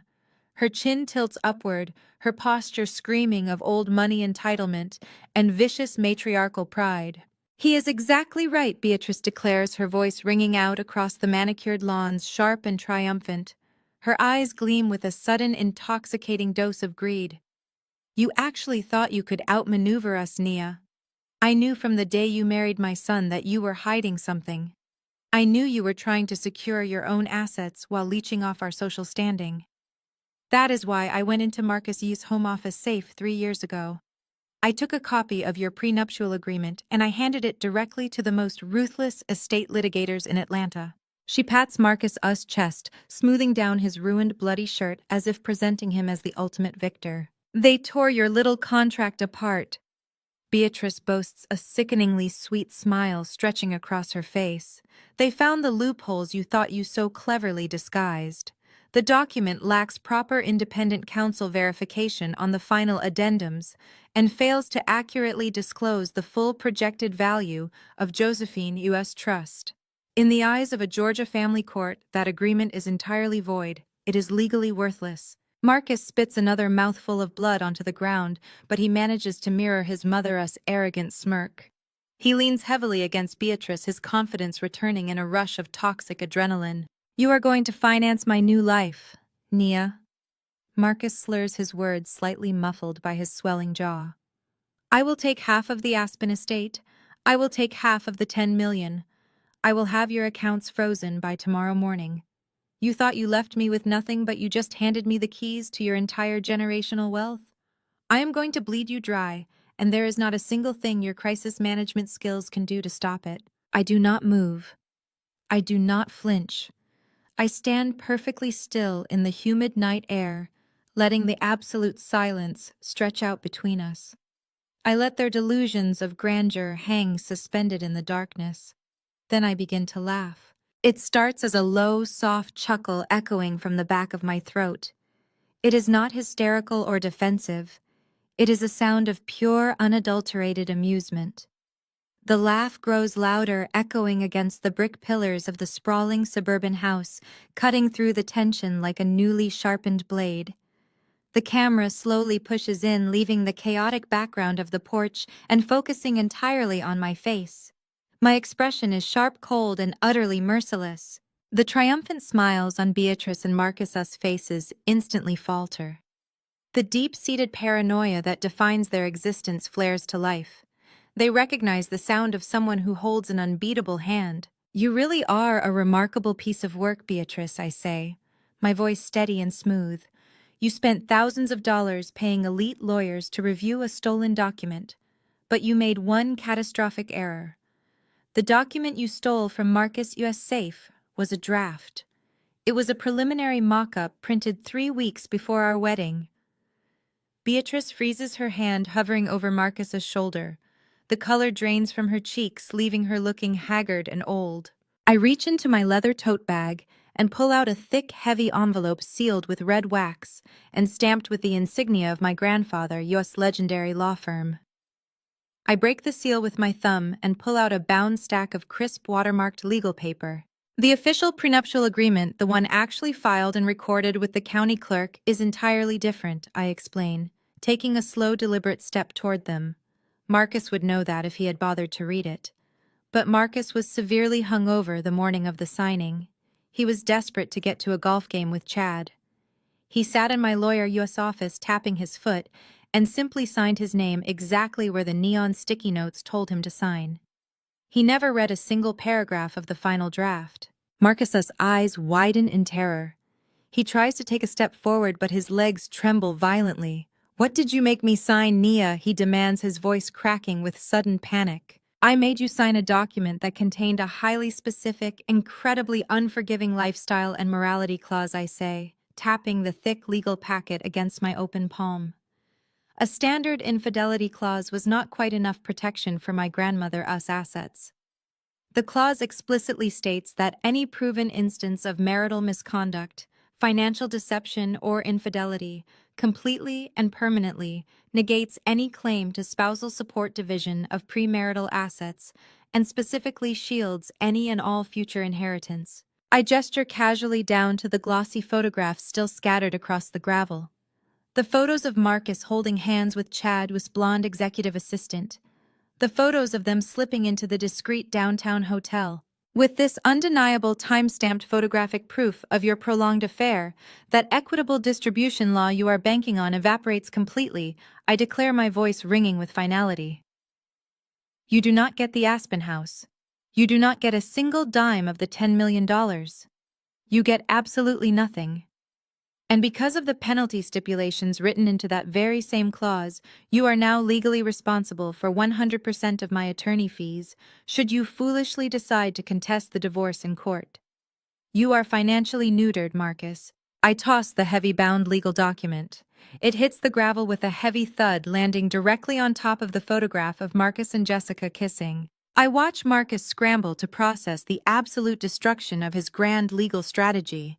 He stares at the thick, bound prenup lying on the gravel, his bruised face twitching with denial. Beside him, Beatrice is shaking her head, refusing to accept that her expensive lawyers were outmaneuvered by a simple decoy document. She opens her mouth to argue, to claim that marital assets are still marital assets, regardless of what a piece of paper says. I do not give her the chance to speak. I reach into my leather tote bag one final time. My fingers wrap around a thick envelope sealed with the official crest of the state probate court. I pull it out and hold it up, allowing the harsh security lights to illuminate the heavy cream-colored parchment. This is the official, certified copy of Big Mama Josephine, U.S. last will and testament. I announce, my voice carrying the steady, undeniable weight of absolute victory. You see, Beatrice, my grandmother, was not a fool. She did not build a generational empire by trusting people with weak handshakes and fake smiles. She built her fortune by seeing people exactly for who they were. And she saw right through your cheap country club facade the very first time she met you at our rehearsal dinner. Beatrice stiffens her eyes, locking onto the document. The aristocratic superiority she has clung to all night begins to dissolve, replaced by a creeping cold dread. Josephine knew your family was rotting from the inside out. I continue, taking a slow, deliberate step toward my mother-in-law. She knew you were drowning in debt, keeping up appearances. She knew Marcus was weak, entitled, and entirely dependent on your toxic approval. And she knew that the second I received my inheritance, you would try to sink your greedy claws into it. So she built a fortress around my assets. She installed a financial poison pill so toxic that it would choke anyone who tried to swallow it. I unfold the heavy parchment, the crisp sound cutting through the humid night air. Let me read you the exact legal phrasing, Beatrice. I want you to understand exactly how thoroughly you have been outplayed. I clear my throat, projecting my voice, so every single word rings out across the manicured lawn. In the event of attempted financial coercion, theft, fraud, or hostile marital dissolution initiated by Marcus or any member of his immediate family, a triggering event automatically occurs. Marcus lets out a ragged breath, wiping another smear of blood from his chin. What does that mean? He demands, his voice a pathetic, high-pitched whine. What triggering event? I lower the document and look directly into his terrified eyes. It means that the second you initiated a fraudulent wire transfer, the second you tried to steal from me every single asset left to my name, automatically changed status. The entire $10 million in liquid cash. The massive, sprawling ski estate in Aspen. All of it. It was instantly and irrevocably transferred out of my personal name. Beatrice lets out a sharp gasp, her hand flying to her chest. Transferred where? She croaks, her face entirely devoid of color. Transferred directly into the Josephine Heritage Charitable Foundation, I declare, a wide, radiant smile breaking across my face. A fully incorporated nonprofit organization dedicated to funding higher education for underprivileged women. The money is locked in an ironclad trust. The Aspen estate is now corporate property used exclusively for charity retreats. I do not own it, Marcus. I am simply the named managing director of the foundation. I draw a massive, untamperable executive salary for the rest of my natural life. But the assets themselves cease to be my personal property the second you attempt to claim them. The silence that descends on the porch is absolute and profound. It is the sound of total financial annihilation. In other words, Marcus, I say, leaning forward slightly, letting the reality of his complete destruction wash over him. You cannot divorce me and demand half of a non-profit organization. You cannot take an equitable distribution of a charity. The family court has zero jurisdiction over a corporate entity. The inheritance is entirely out of your reach, the loopholes are closed, the money is gone. Marcus drops to his knees on the sharp gravel. He does not even try to catch himself. His hands fall limply to his sides. The smug, defiant smirk he wore just moments ago has been completely wiped away, leaving behind the face of a broken, empty man. He stares at the ground, his mouth opening and closing soundlessly, unable to comprehend the magnitude of his failure. He traded his marriage, his career, and his freedom for a massive payday that never actually existed. Beatrice sways on her expensive heels, looking as if the ground beneath her has suddenly turned to liquid. Her knees buckle and she collapses against the brick pillar of her precious suburban mansion. The pristine image she fought so hard to protect is completely shattered. She has no money.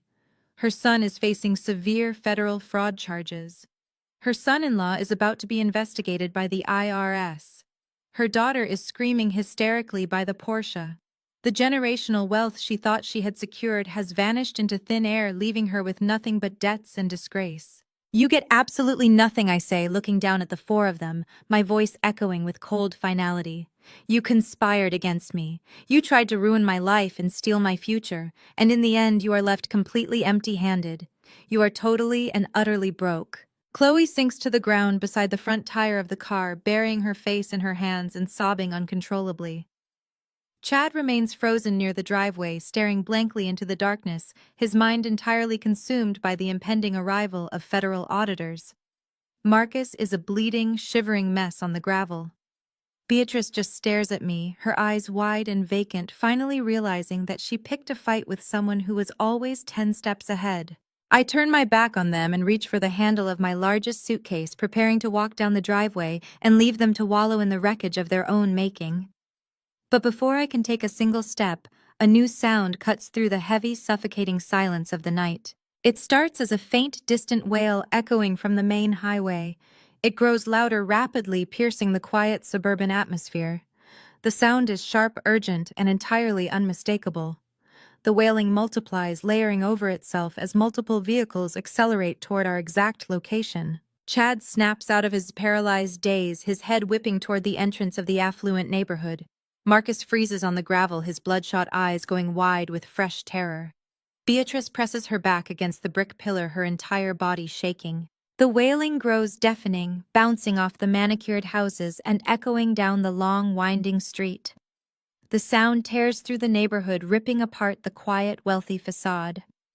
Suddenly, the dark shadows of the massive oak trees at the end of the block are illuminated by rapid flashing bursts of stark red and brilliant blue light.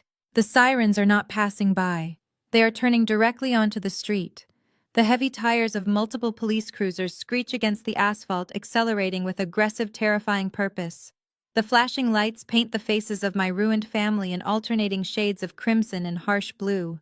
They are heading straight for the house. The flashing lights cut violently through the darkness, painting the pristine white columns of the estate in frantic flashes of crimson and blinding blue. The deafening wail of the sirens abruptly cuts out, replacing the noise with the heavy, aggressive crunch of thick tires tearing up the decorative gravel driveway. Beatrice watches the approaching vehicles and something inside her finally snaps. The absolute certainty of her old money invincibility shatters into a million irreparable pieces. Her legs give out entirely. She slides down the rough brick pillar, her fingernails scraping desperately against the mortar. She hits the sharp gravel hard, tearing the fabric of her custom-tailored skirt. Her perfectly sprayed hair falls across her face in a tangled mess. The aristocratic Southern matriarch is completely gone. In her place sits a terrified, hyperventilating old woman watching the complete annihilation of her entire bloodline. By the Portia, Chloe's grief instantly morphs into sheer animalistic panic. She realizes the sirens are not a coincidence. She realizes the consequences of her husband's illegal offshore accounts have finally arrived at her front door. She scrambles up from the ground, throwing herself at Chad. She claws at the front of his expensive vest, her voice rising into a hysterical shriek. "Chad, do something!" Chloe screams, spittle flying from her lips as she shakes him. "Call your people! Call the judge! You have to fix this! They cannot take us!" Chad ignores her completely. The mask of the arrogant, untouchable tech bro has melted away, revealing the cornered rat underneath. He violently shoves Chloe backward, sending her stumbling into the side of the car. He is not trying to save his wife. He is entirely consumed by self-preservation. He is frantically stabbing at his phone screen, his hands shaking so violently he keeps dropping the device.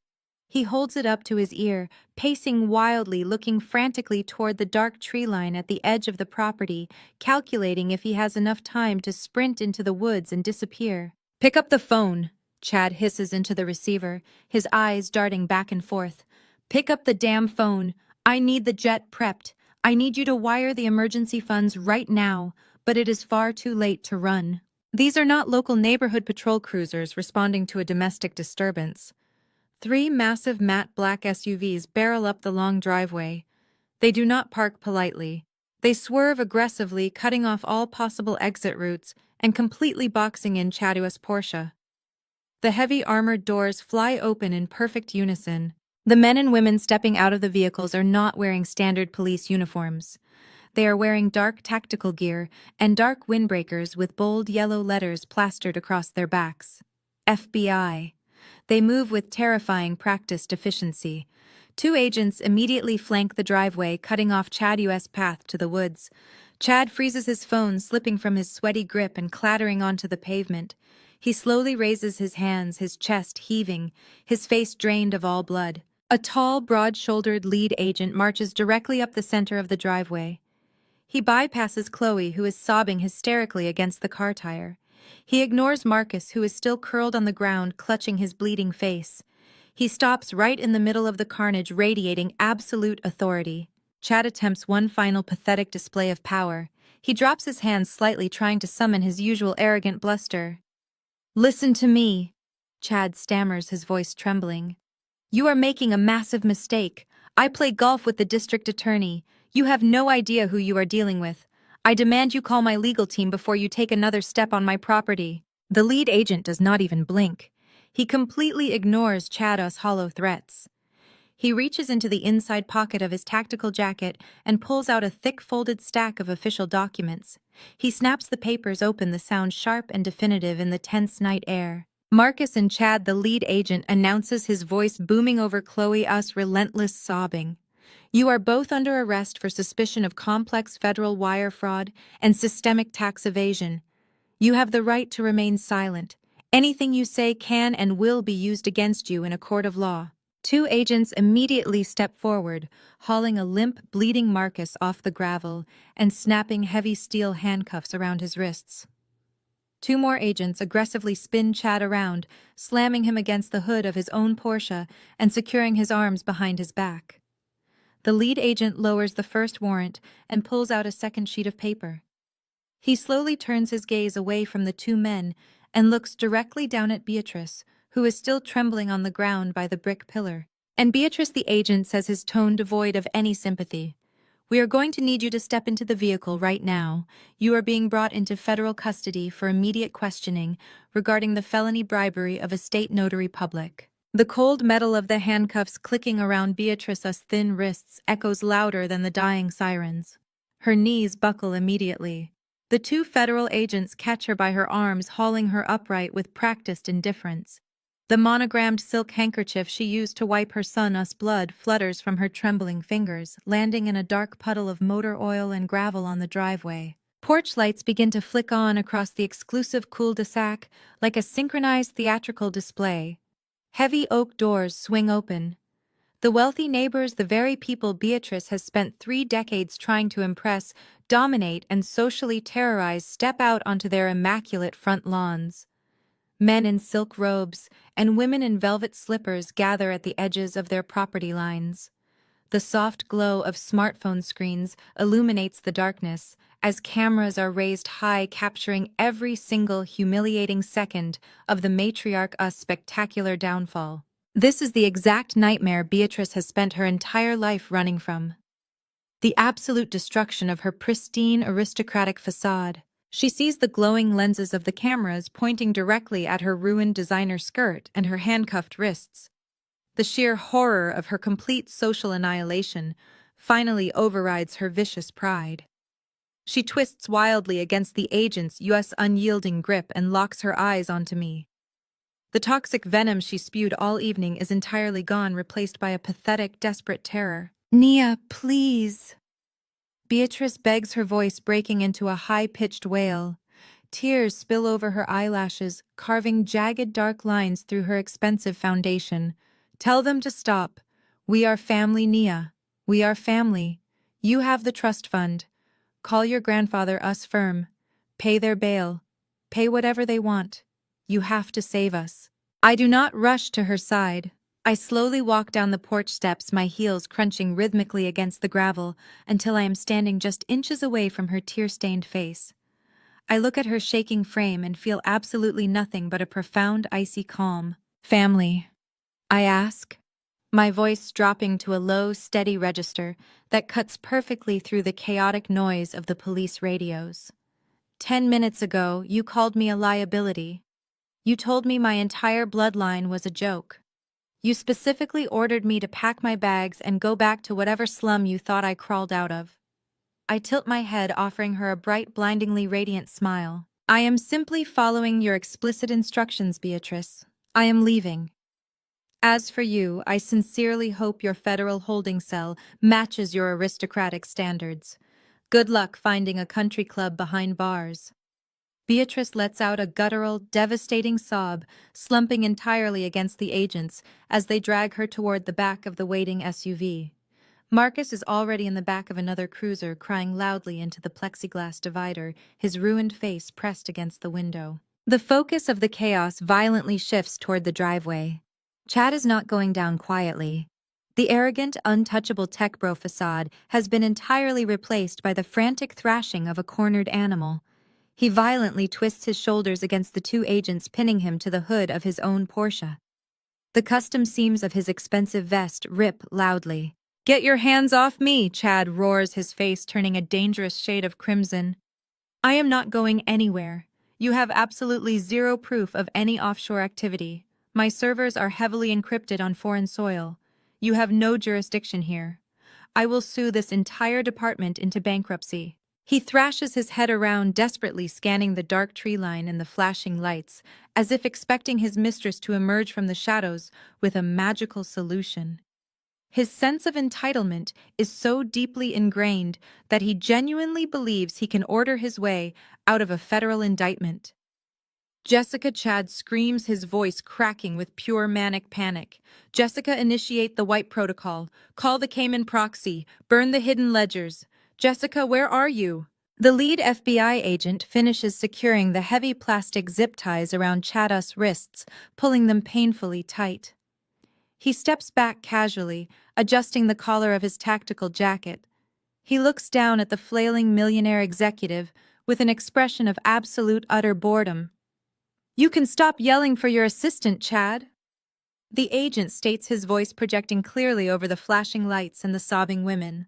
"Jessica is not coming to save you." Chad freezes his chest, heaving his eyes darting frantically to the agent's face.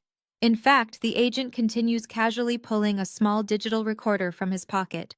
"Your assistant walked directly into our downtown field office at 6 o'clock this morning. She brought a very large box with her. She handed over every single encrypted hard drive, the master passwords to your hidden ledgers, and the exact routing numbers for your offshore shell companies. The blood drains so rapidly from Chada's face that he looks like a corpse. His mouth opens, but his vocal cords completely refuse to work. She gave us everything Chad the agent says, delivering the final fatal blow with pinpoint precision. She laid out your entire evasion strategy. She sold out your operation and handed us your brother-in-law on a silver platter. And she did it all in exchange for full federal immunity. You have no money left. You have no hidden servers. Your own mistress just handed you a 20-year prison sentence and walked away completely free. The remaining fight leaves Chada's body in a single violent rush. His knees give out entirely. He slides helplessly down the sleek, expensive hood of the Porsche, his cheeks scraping against the custom paint job until he collapses into a pathetic crumpled heap on the driveway. The federal agents do not hesitate. They haul Chad off the pavement by his armpits, his expensive designer shoes dragging across the gravel. He does not fight them anymore. The utter certainty of his ruin has rendered him completely catatonic. They load him into the back of the second SUV, slamming the heavy armored door shut with a resounding metallic thud that echoes across the quiet suburban street. The driveway is a scene of absolute devastation. The flashing red and blue lights continue to sweep across the manicured landscaping, illuminating the wreckage of a dynasty that was built entirely on lies, theft, and toxic entitlement. Marcus is already secured in the first vehicle, his face hidden from the glaring cameras of the neighborhood spectators. Beatrice is gone. Chad is gone. And then there is Chloe. She is kneeling on the sharp stones, her breath coming in short, ragged gasps. The reality of the situation is crashing down on her in waves. Her husband is a federal criminal. Her mother is facing felony bribery charges. Her brother is penniless and indicted. The federal government is going to seize every single bank account, every investment portfolio, every luxury vehicle, and every piece of real estate associated with Chad U.S. name. She is about to be left with absolutely nothing. Her head snaps up, and her tear-streaked eyes lock directly onto me. I am standing perfectly still on the bottom step of the porch, observing the scene with the detached clinical precision of an auditor reviewing a bankrupt ledger. I do not feel a single ounce of pity. I simply watch as the survival instincts of a true narcissist kick into overdrive. Chloe scrambles to her feet, stumbling awkwardly in her high heels. She practically lunges across the distance between us, throwing herself at my feet. Her manicured hands wrap desperately around my ankles, her grip surprisingly strong. "Nia, please," she wails, her voice a grating, high-pitched screech of pure panic. "You have to help me. You have to give me a loan. Just a small loan from your trust. I need to hire a divorce attorney right now, tonight. I have to file the papers before the feds freeze the marital assets. I had no idea what Chad was doing. I swear to you, Nia, I did not know anything about the offshore accounts. If I do not divorce him immediately, they will take my clothes, they will take my jewelry, they will leave me on the street." She looks up at me, her face a smeared mess of expensive mascara and desperation. "We are sisters, Nia," she begs, tightening her grip on my legs. "We are family. You cannot just leave me here to take the fall for him. I will pay you back every single dime. I just need enough for a retainer. You have $10 million. 100,000 is nothing to you. Please." I look down at the woman who spent the last 3 years making my life a living hell. I look at the woman who mocked my clothes, who belittled my career, who sat at my dining table and laughed while her mother and brother plotted to steal my inheritance. I slowly reach down and pry her fingers off my ankles, peeling her hands away with cold, deliberate force. I take a step back, putting a clear, undeniable physical boundary between us. "Do not ever touch me again, Chloe," I say, my voice perfectly level, carrying the frigid edge of absolute zero. "And do not ever use the word sister when speaking to me." She recoils, shrinking back onto her heels, but her eyes remain fixed on me, wide and pleading. "You want money for a divorce attorney?" I ask, tilting my head slightly. "You are terrified the federal government is going to seize your precious designer wardrobe to pay off Chad U.S. victims." "Yes," she gasps, nodding frantically. "They will take everything, Nia. I need a ruthless lawyer. I need protection." I let out a short, sharp breath of amusement. "You already have all the funding you need, Chloe. I gesture casually toward the designer handbag sitting on the hood of her husband's seized Porsche. Why do not you sell that limited edition Himalayan crocodile Birkin bag you are so incredibly proud of? Chloe freezes her eyes, darting toward the bag and back to me. Her breathing hitches. You know the one I am talking about? I continue my tone, slicing through her like a scalpel. The bag you paraded around the country club last month. The bag you claimed Chad bought you for your anniversary. Except Chad did not buy it, did he? You bought it using the joint credit card Marcus and I shared. The card you conveniently gained access to when Marcus carelessly left his wallet at your house. You charged $85,000 to my account, and Marcus spent 3 weeks lying to my face, covering it up, claiming it was a fraudulent charge, while his own sister paraded the stolen goods around town. Chloe's jaw drops open. The blood drains from her face, leaving her looking pale and sickly in the flashing police lights. She realizes in that exact moment that I knew everything. I knew every single petty theft, every calculated insult, every hidden deception. I just sat back and waited for the perfect moment to execute the trap. You can take that stolen bag to a pawn shop downtown. I state, my voice devoid of any emotion. You can sell it and use the cash to hire whatever cut-rate public defender is willing to take your case. Because you are not getting a single cent from me.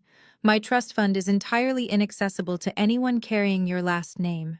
You are a parasite, Chloe, and your host has finally been exterminated. She stares at me, her mouth opening and closing soundlessly, entirely unable to process the absolute rejection. She has spent her entire life manipulating people with her tears and her entitlement, and now she is facing a brick wall of pure consequence. And there is one more thing, I add, stepping past her and walking up the wide brick steps toward the massive double doors of the estate. Chloe turns her head, watching me with a mixture of terror and confusion. You have exactly 60 minutes to gather whatever personal belongings you can carry in your bare hands, I announce, turning back to look at her from the top of the porch. Because this house, the estate your mother so graciously hosted this little intervention in, was legally transferred into my charitable trust yesterday afternoon. Marcus signed away his equity when he signed that final prenuptial agreement. This property is now a corporate asset. Chloe lets out a strangled gasp, clutching her chest as if she has been physically struck. I have a private security firm arriving in exactly 1 hour. I continue, my voice echoing against the tall columns. They will be changing every single lock on the premises and securing the perimeter. Anyone found inside the house after that time will be arrested for criminal trespassing. I suggest you start packing, Chloe. The clock is ticking. I do not wait for her response. I do not stay to watch her break down into another fit of hysterical sobbing. I simply turn my back on the wreckage of the family that tried to destroy me. I step over the threshold, marching past the wailing women and the flashing red and blue lights. I reach into my tailored jacket, pulling out a heavy brass key and sliding it smoothly into the lock of the massive custom mahogany front door. The lock clicks with a heavy, satisfying thud. The massive custom mahogany door swings open, revealing the cavernous, immaculate foyer. It smells of Beatrice's suffocating floral perfume and Marcus's overpriced cologne. I leave the door wide open, letting the crisp night wind sweep through the corridor to air out the stench of their existence. I pull my phone from my tailored jacket pocket and press a single name on my speed dial. The instruction I give is exactly 3 words long. Execute Phase 2. Less than a minute later, the low, aggressive rumble of heavy diesel engines shakes the pavement. 3 massive matte black moving trucks turn off the main street and accelerate up the driveway, completely ignoring the decorative stone borders. They park directly on the pristine, manicured grass, chewing up the perfectly cut lawn with their heavy tires. The back ramps lower with a loud metallic clang. A highly coordinated team of towering, muscular black men steps out of the trucks. They are dressed in sleek, tactical black uniforms, with my Foundation U.S. corporate crest embroidered on the chest. They do not look like standard movers. They look like a specialized extraction team. They move with absolute military precision, completely bypassing the chaotic scene of the FBI arrests and marching directly up the porch steps into my house. The foreman, a broad-shouldered man with sharp, observant eyes and a heavy clipboard, stops right in front of me. I hand him a thickly bound, itemized manifest. Everything highlighted in red belongs to the former occupants. I instruct, my voice echoing clearly through the high ceilings of the grand estate. Clear it all out. Do not use boxes. Do not use bubble wrap. Put every single piece of it on the front lawn. The foreman gives a sharp nod and whistles to his crew. They swarm the house with breathtaking speed and absolute ruthlessness. I stand in the center of the foyer and watch the systematic dismantling of Beatrice and Marcus, a carefully curated illusion of wealth.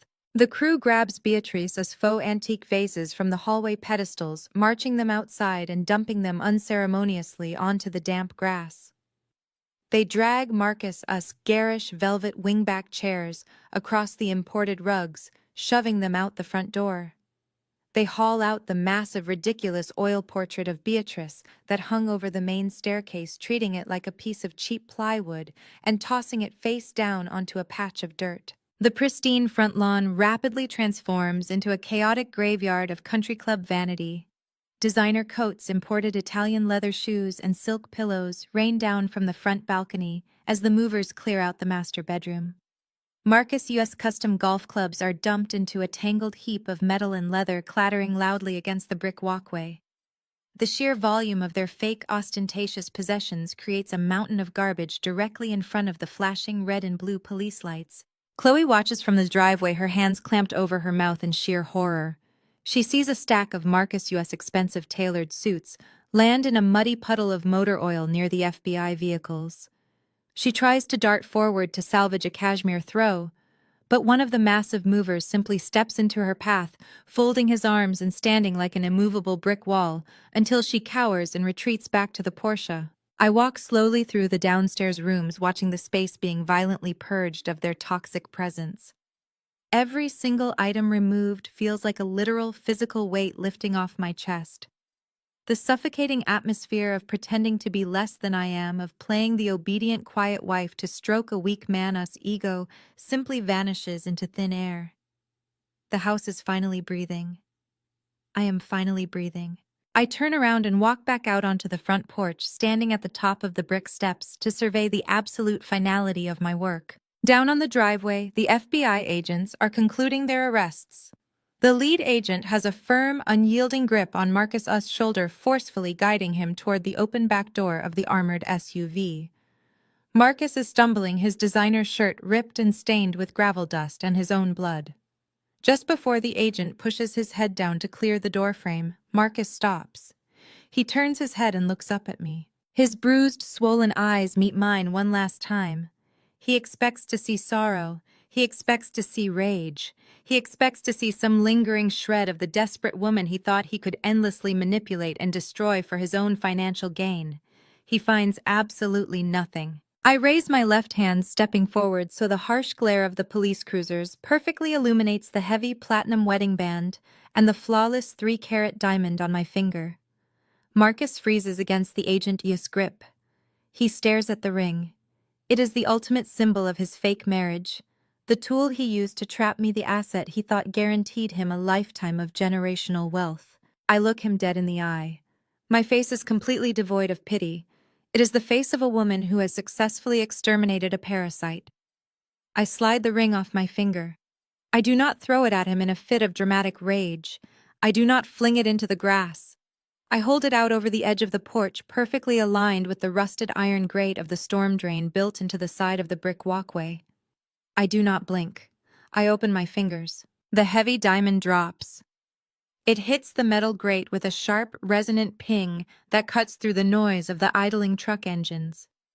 It bounces once and vanishes instantly into the dark, rushing water below, tumbling down into the filthy suburban sewer exactly where it belongs. Marcus lets out a muffled, pathetic sound, a strangled gasp of total, absolute defeat.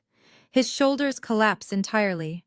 The agent shoves his head down and forces him into the back of the SUV, slamming the heavy armored door shut and cutting off his ruined face behind the dark tinted glass.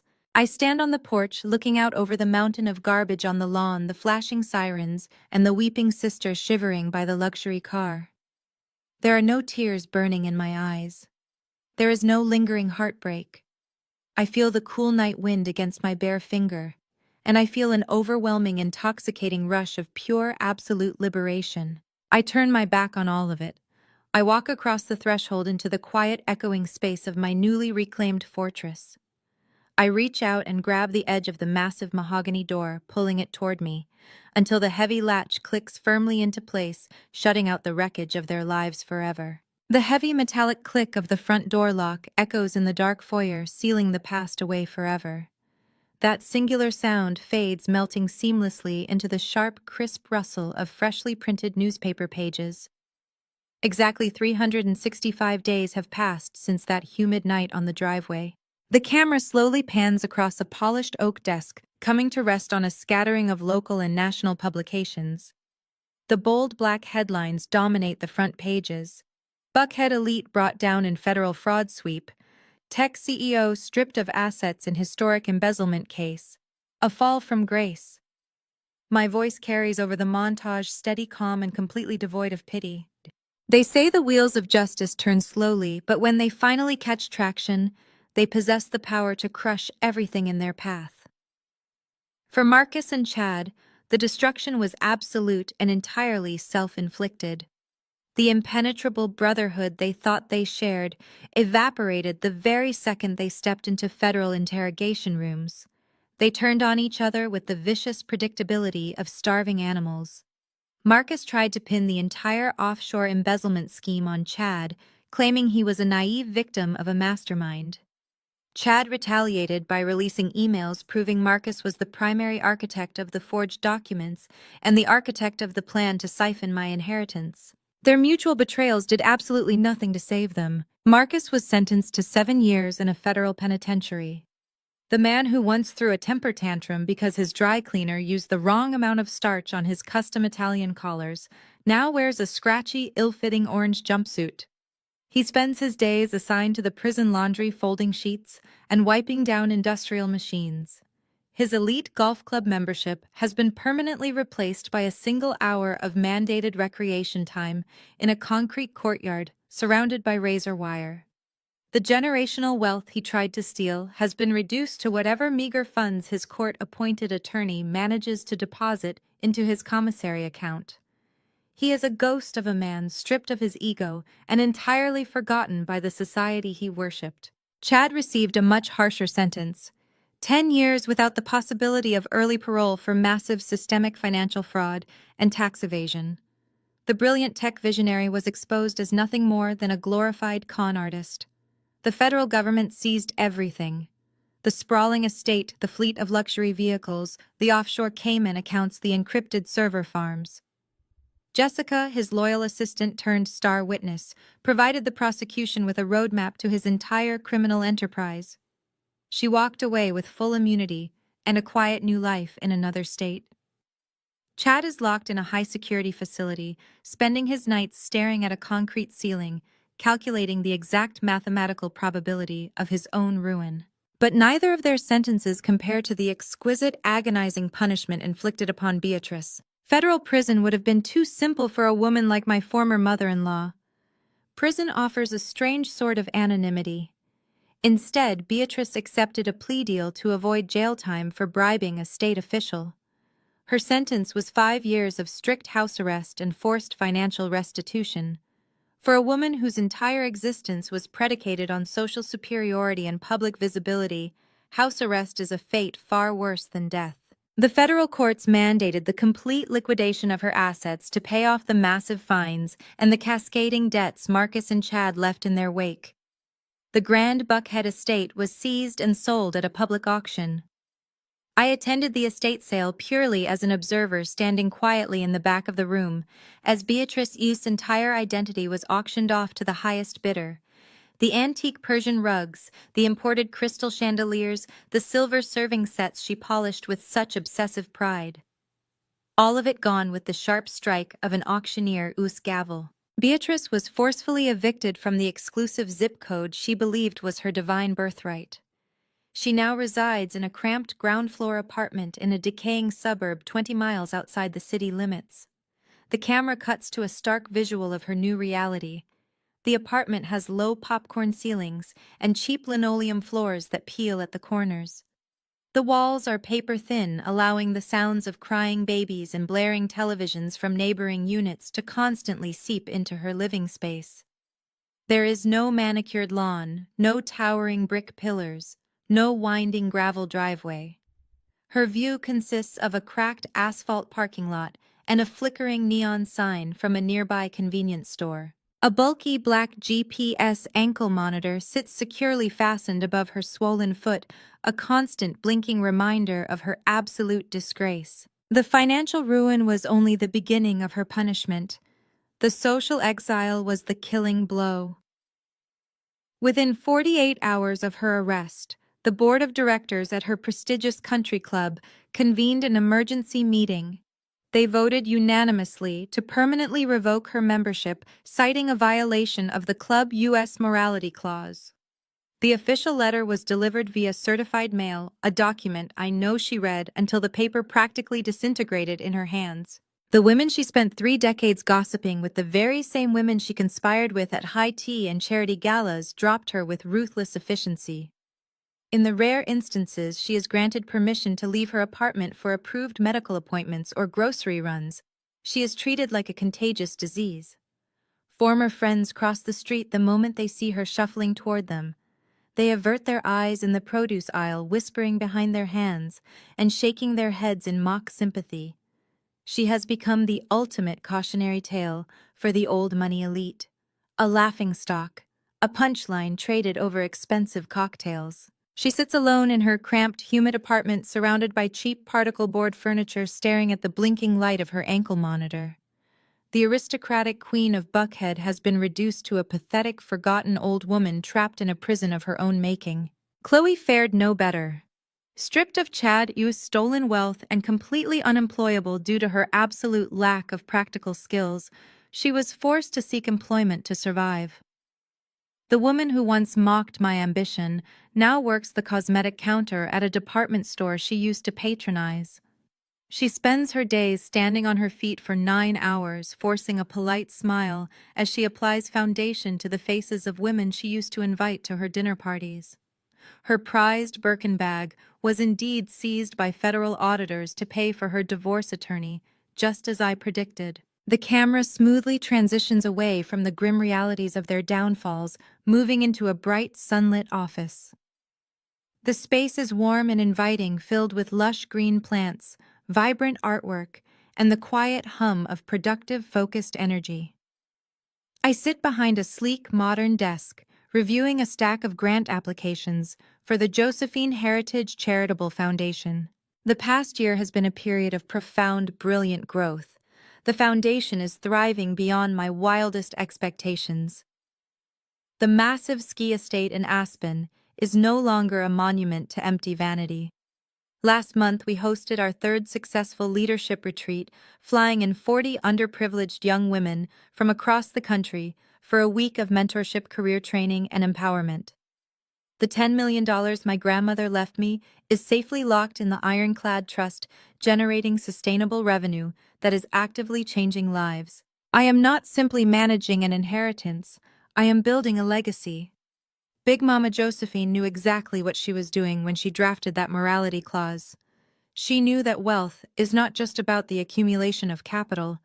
True generational wealth is about intelligence, resilience, and the unyielding strength to protect what is rightfully yours. She handed me a sword disguised as a legal document, and I used it to sever the dead weight that was dragging me down. I signed the final approval on a comprehensive scholarship grant, setting the pen down with a satisfying click. I look out the wide window of my office, watching the city move and breathe under the bright afternoon sun. There is no fear left in my chest. There is no lingering shadow of the family that tried to break me. They underestimated my quiet nature, mistaking my patience for weakness. They believed their loud, arrogant entitlement would easily overpower my resolve. They played a desperate, reckless game for a prize they never truly understood. I did not just beat them at their own game. I dismantled the entire board. I stand up from my desk, smoothing the front of my tailored blazer. I walk out of the office, stepping into the bright hallway of a future I secured with my own 2 hands.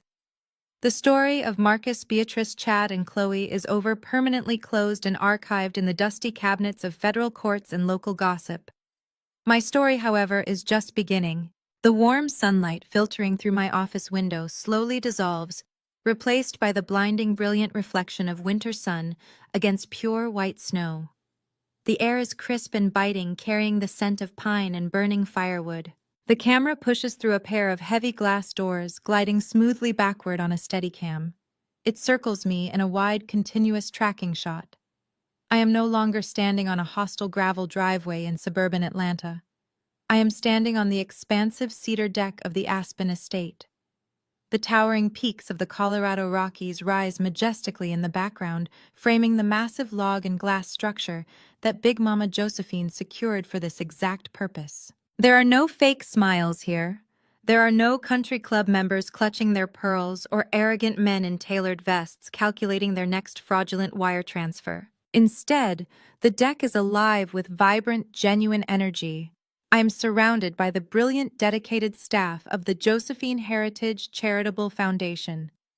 Inside the great room, through the floor-to-ceiling windows, a group of teenagers is gathered around state-of-the-art soundboards and editing bays. They are disadvantaged Black youth from marginalized neighborhoods, kids who were repeatedly told they would never amount to anything. Now they are holding professional cameras, directing lighting setups, and learning the mechanics of digital media production.